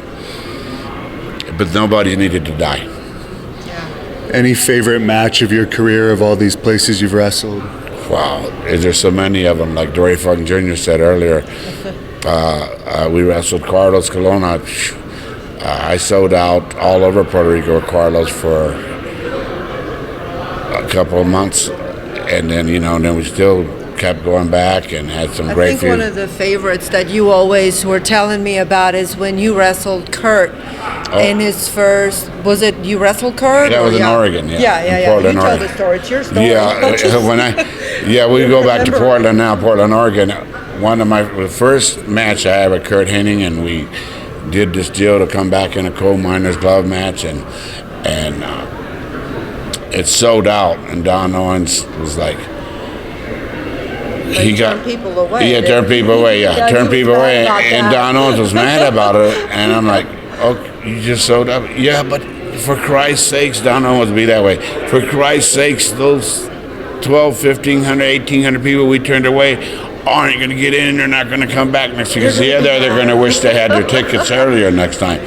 And but Kurt, I told Kurt back then, I said, bro, you're being groomed to go to Vince. And he ended up there, Kurt was, God, we were so close.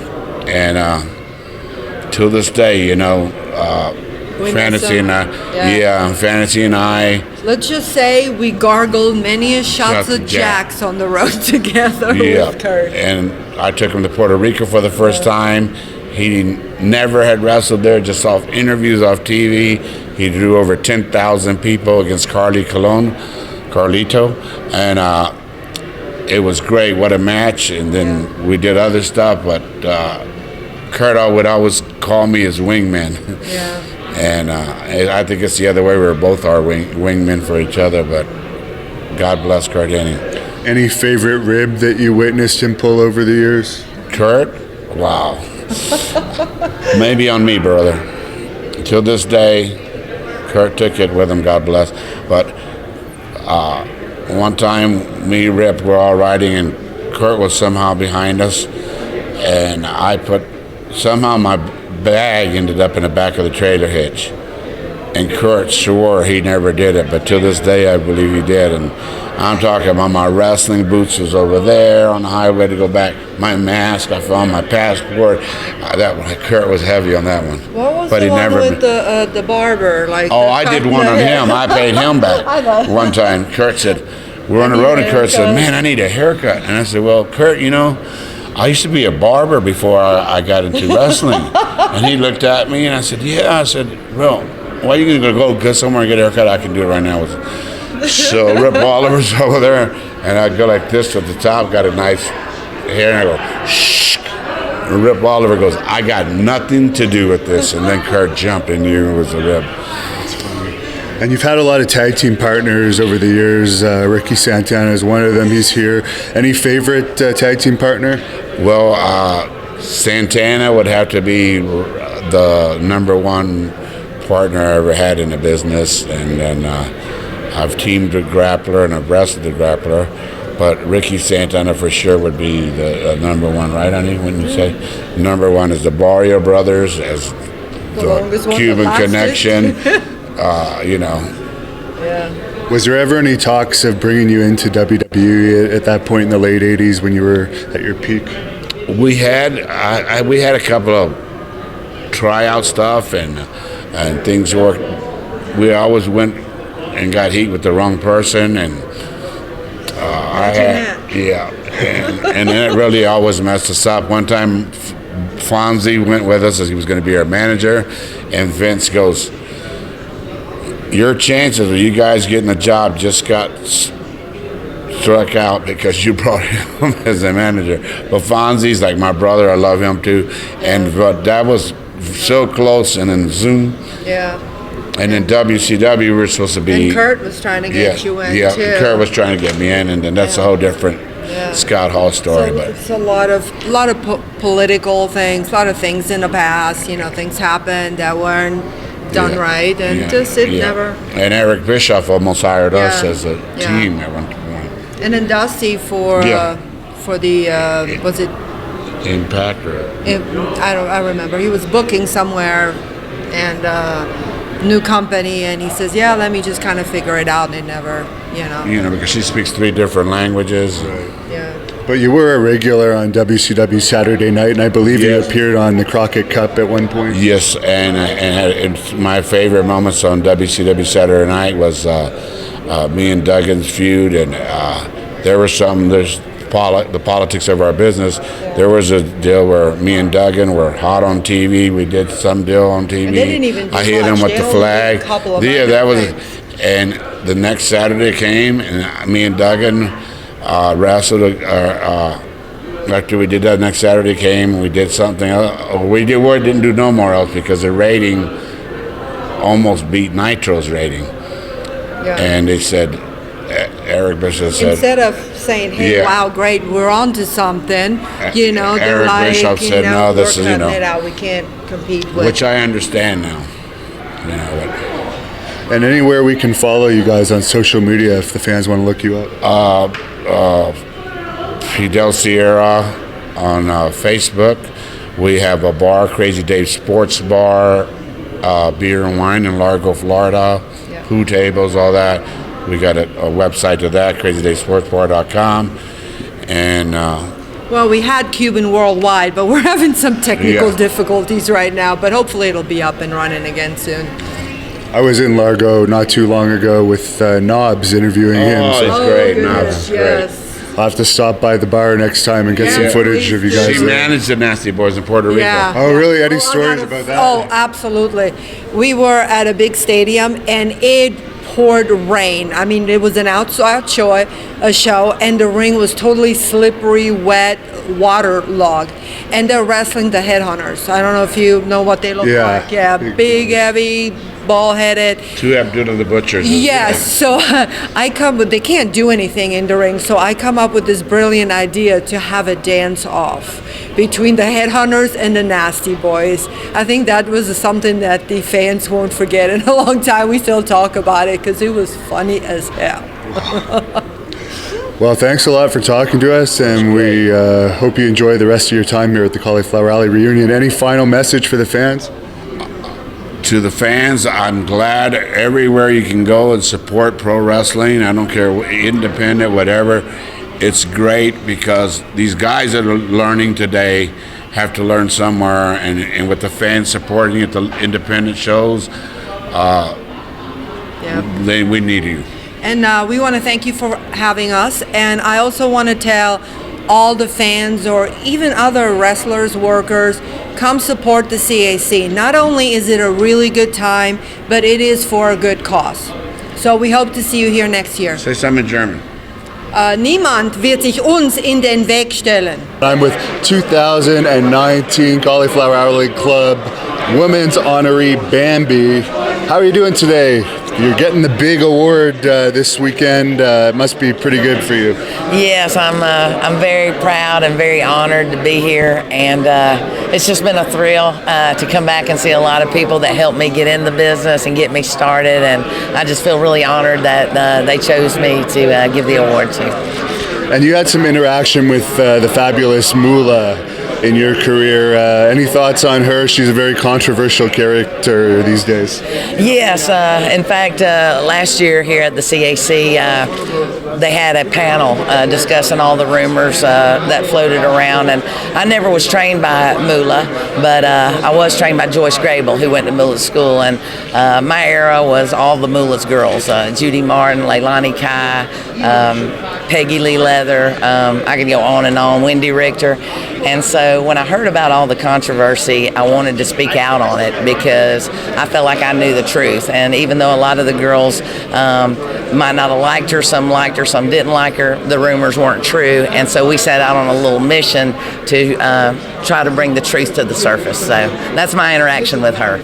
But there are some things that are true about the women's wrestling industry, more so in your day, but it's still around. The ladies that sometimes do favors for promoters and various wrestlers sometimes get the bigger push. I don't know that. I mean, I suppose so, I guess. Maybe. I have no idea. I know that I worked real hard for what I did, and maybe that's why I didn't get a big push. But I got into wrestling because I love wrestling. And it's unfortunate if that is true and that is the case. But I don't think anyone pushed anyone into that. I think that each wrestler made their own decision. If that is the case, I won't dispute it. That's none of my business. But it's unfortunate if that is how girls got to the top. What's the favorite match you had in your career? Oh, wow. There's a few.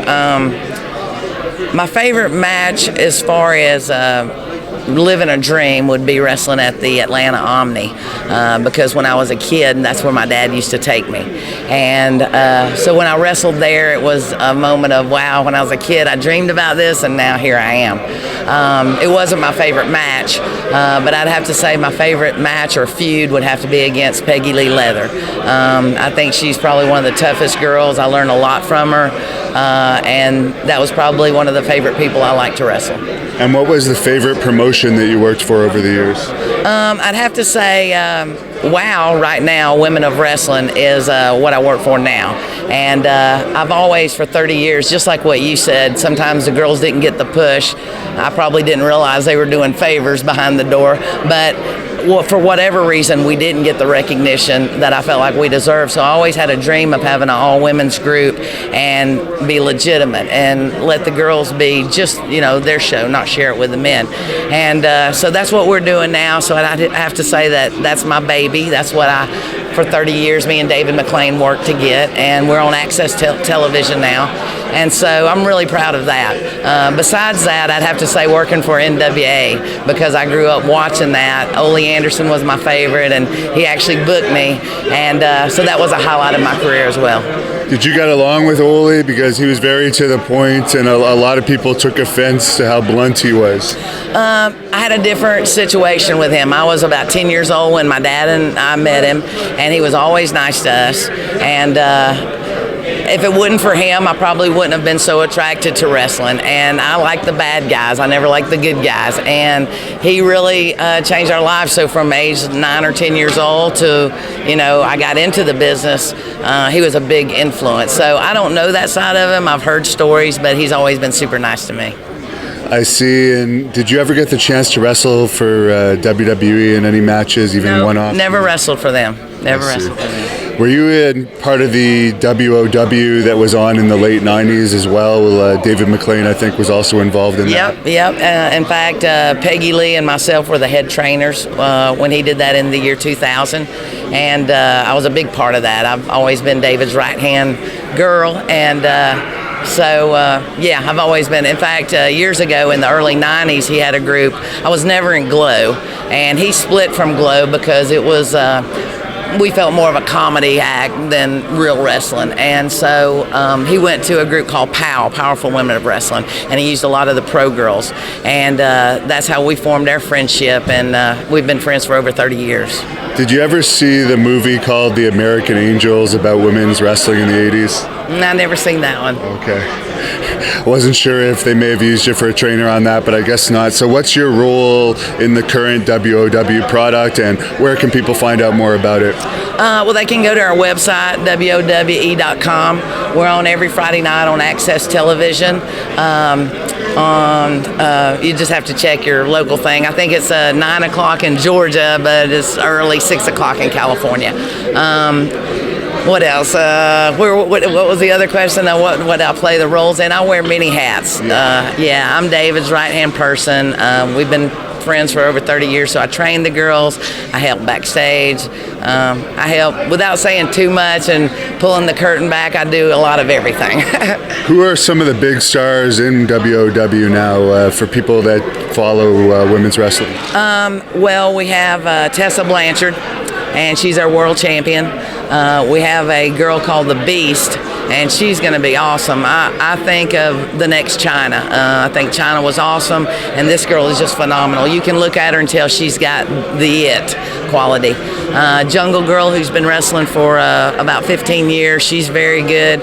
We've got Malaya Hosaka, Jessie Jones, which is Jessie Smothers, Abilene Maverick, which is Barbie Hayden on the independent scene. Santana Garrett works for us. We have over 40 girls that work in our company, so some of them are well-known pro indie girls, and then a lot of them are we call WOW homegrown girls that we train at the WOW training school in Long Beach, California. And what are your thoughts on women's wrestling probably being at its all-time peak right now? I've waited a long time for this. I'm 53 years old, and I've been watching and wanting to be a lady wrestler since I was 10 years old. So I'm very thankful. I feel very blessed to be my age and still be a part of something that I love so much. And I feel like it's well-deserved, and I appreciate all the respect that the women are getting nowadays. And any advice to a female wrestler out there that might be watching this interview? If you love it, you got to have a lot of love and a lot of passion. The fabulous Moolah did tell me one thing when I called her to go to her school when I was, a little bit too young to go. I was like 15 years old. And she said, in order to make it in this business, you got to love it. You got to live it, eat it, breathe it, drink it, sleep it. If you don't have that kind of passion, you'll never make it. And I stick to that because it's not an easy business to be in. It's not an easy industry, especially if you're a female. But I think that if you love something, where there's a will, there's a way, and dreams do come true. I'm living proof of that. I'm just a kid from Georgia that love wrestling, and tonight I'm getting an award, so dreams do come true. But I'm back with Rip Rogers, former WCW competitor, Smoky Mountain Wrestling, Puerto Rico, WWE trainer. The list goes on and on. We covered it all in our, not all, but a tad of it, because it would take days to get a proper career interview with you, but it's going to be on the Hannibal TV in the coming months, 2 hours long. Look forward to that. How did you feel it went today? Hey, all I want the people to know is the or the Hannibal TV. The or the Hannibal TV. The or the Hannibal TV. Be there. Baya ayi. And the other question before you run away from me, I was running, was the Abdullah the Butcher. You wanted to tell me, everyone knows I don't like him for well-documented reasons. He cost me my WWE contract and thousands of dollars in medical bills after he infected me with a deadly disease that I'm cured of, by the way, for anyone watching now. All right, my boy. Now all right. But hubba. Jim Barnett. Oh, my boy. But why don't you like him? Huh? Yeah, why don't you like him? Oh, his restaurant, he overcharged me there. He'd give me small portions.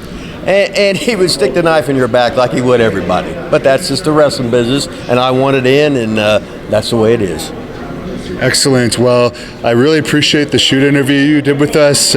Macho Man is a heavy subject in this interview, so the Macho Man fans are going to want to tune in. But is there anything you left out of that interview about Macho Man you could share with us now as a little tease for what people can expect? Well, I guess you're going to have to just thinking, and 6 to 60 blind, crippled to crazy, no matter what, the cream will rise to the top. Again, and I'm with Hollywood, looking very Hollywood tonight. I am very sparkly, aren't I? Thank you. Still rocking the curves. And I had some questions for you because since our last interview, I found out you were a star of, not a star, but you made appearances on Saved by the Bell, Yeah. Married with Children, and Days of Our Lives. I did make some appearances on those shows. So the very first one was I'm Married with Children. And on Married with Children, it was wrestlers. And so it was the Farmer's Daughter, myself, and Big Bad Mama. Okay. And we got in the ring with Al.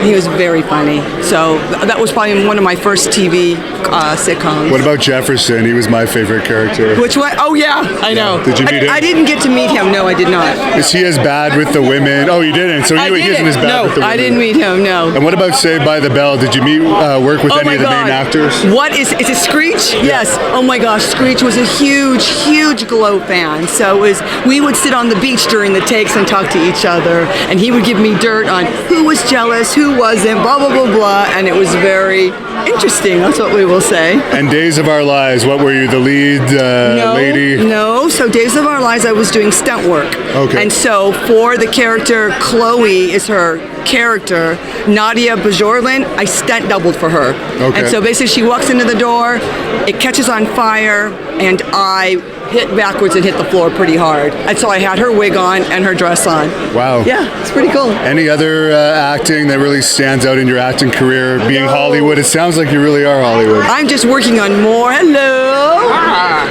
Heel rocking across your... No. Just working on more and more stuff. I have a horror film called Deathmatch at Diablo. That's the newest thing that I'm going to be starring in. So maybe you could be in it with us. It's zombies against wrestlers. This is Hannibal from thehannibaltv.com, and I'm with Cauliflower Alley Club President B. Brian Blair, WWE legend himself. And it seems like it was a huge success this year, sold out. How do you feel about how things went? Well, I feel really good, Devin. You know, this is our 5th sellout. It was great. People had a wonderful time. Dory Funk Jr., Mark Henry, Faces of Fear, Haku, and Barbarian. So much talent. Nick Kozak. It just goes on and on and on and on. And we just had a wonderful weekend. For all the people that missed the 54th annual CAC reunion right here in Vegas, I hope you'll be back for the 55th CAC reunion right here at the Gold Coast Hotel. Resort and hotel here in Vegas, right along with Hannibal TV. We look forward to everyone being here, and especially Hannibal TV for the great coverage that they give the CAC. We thank every one of the viewers, and just really appreciate Hannibal TV for what you guys do for the Cauliflower Alley Club and what everybody else out there does for the Cauliflower Alley Club, because without you, we could never help the people that we help, and they all trust me. Thank you from the bottom of their hearts, just like I thank you from the bottom of my heart. God bless you all. Stay tuned in. There's some interesting stuff on Hannibal TV. Be sure to tune in to the Cauliflower Alley Club, to all the stuff that you may have missed, and be sure to come back next year for the 55th. God bless. CauliflowerAlleyClub.org is the website. Thank you for watching the Hannibal TV. Please like this video if you enjoyed it, and click the subscribe button to not miss any of our latest shoot interviews, match videos, or news updates. Support us on patreon.com for $1.99 a month to watch our full shoot interviews ad-free and help our channel grow. Follow us on Twitter at the Hannibal TV for instant updates.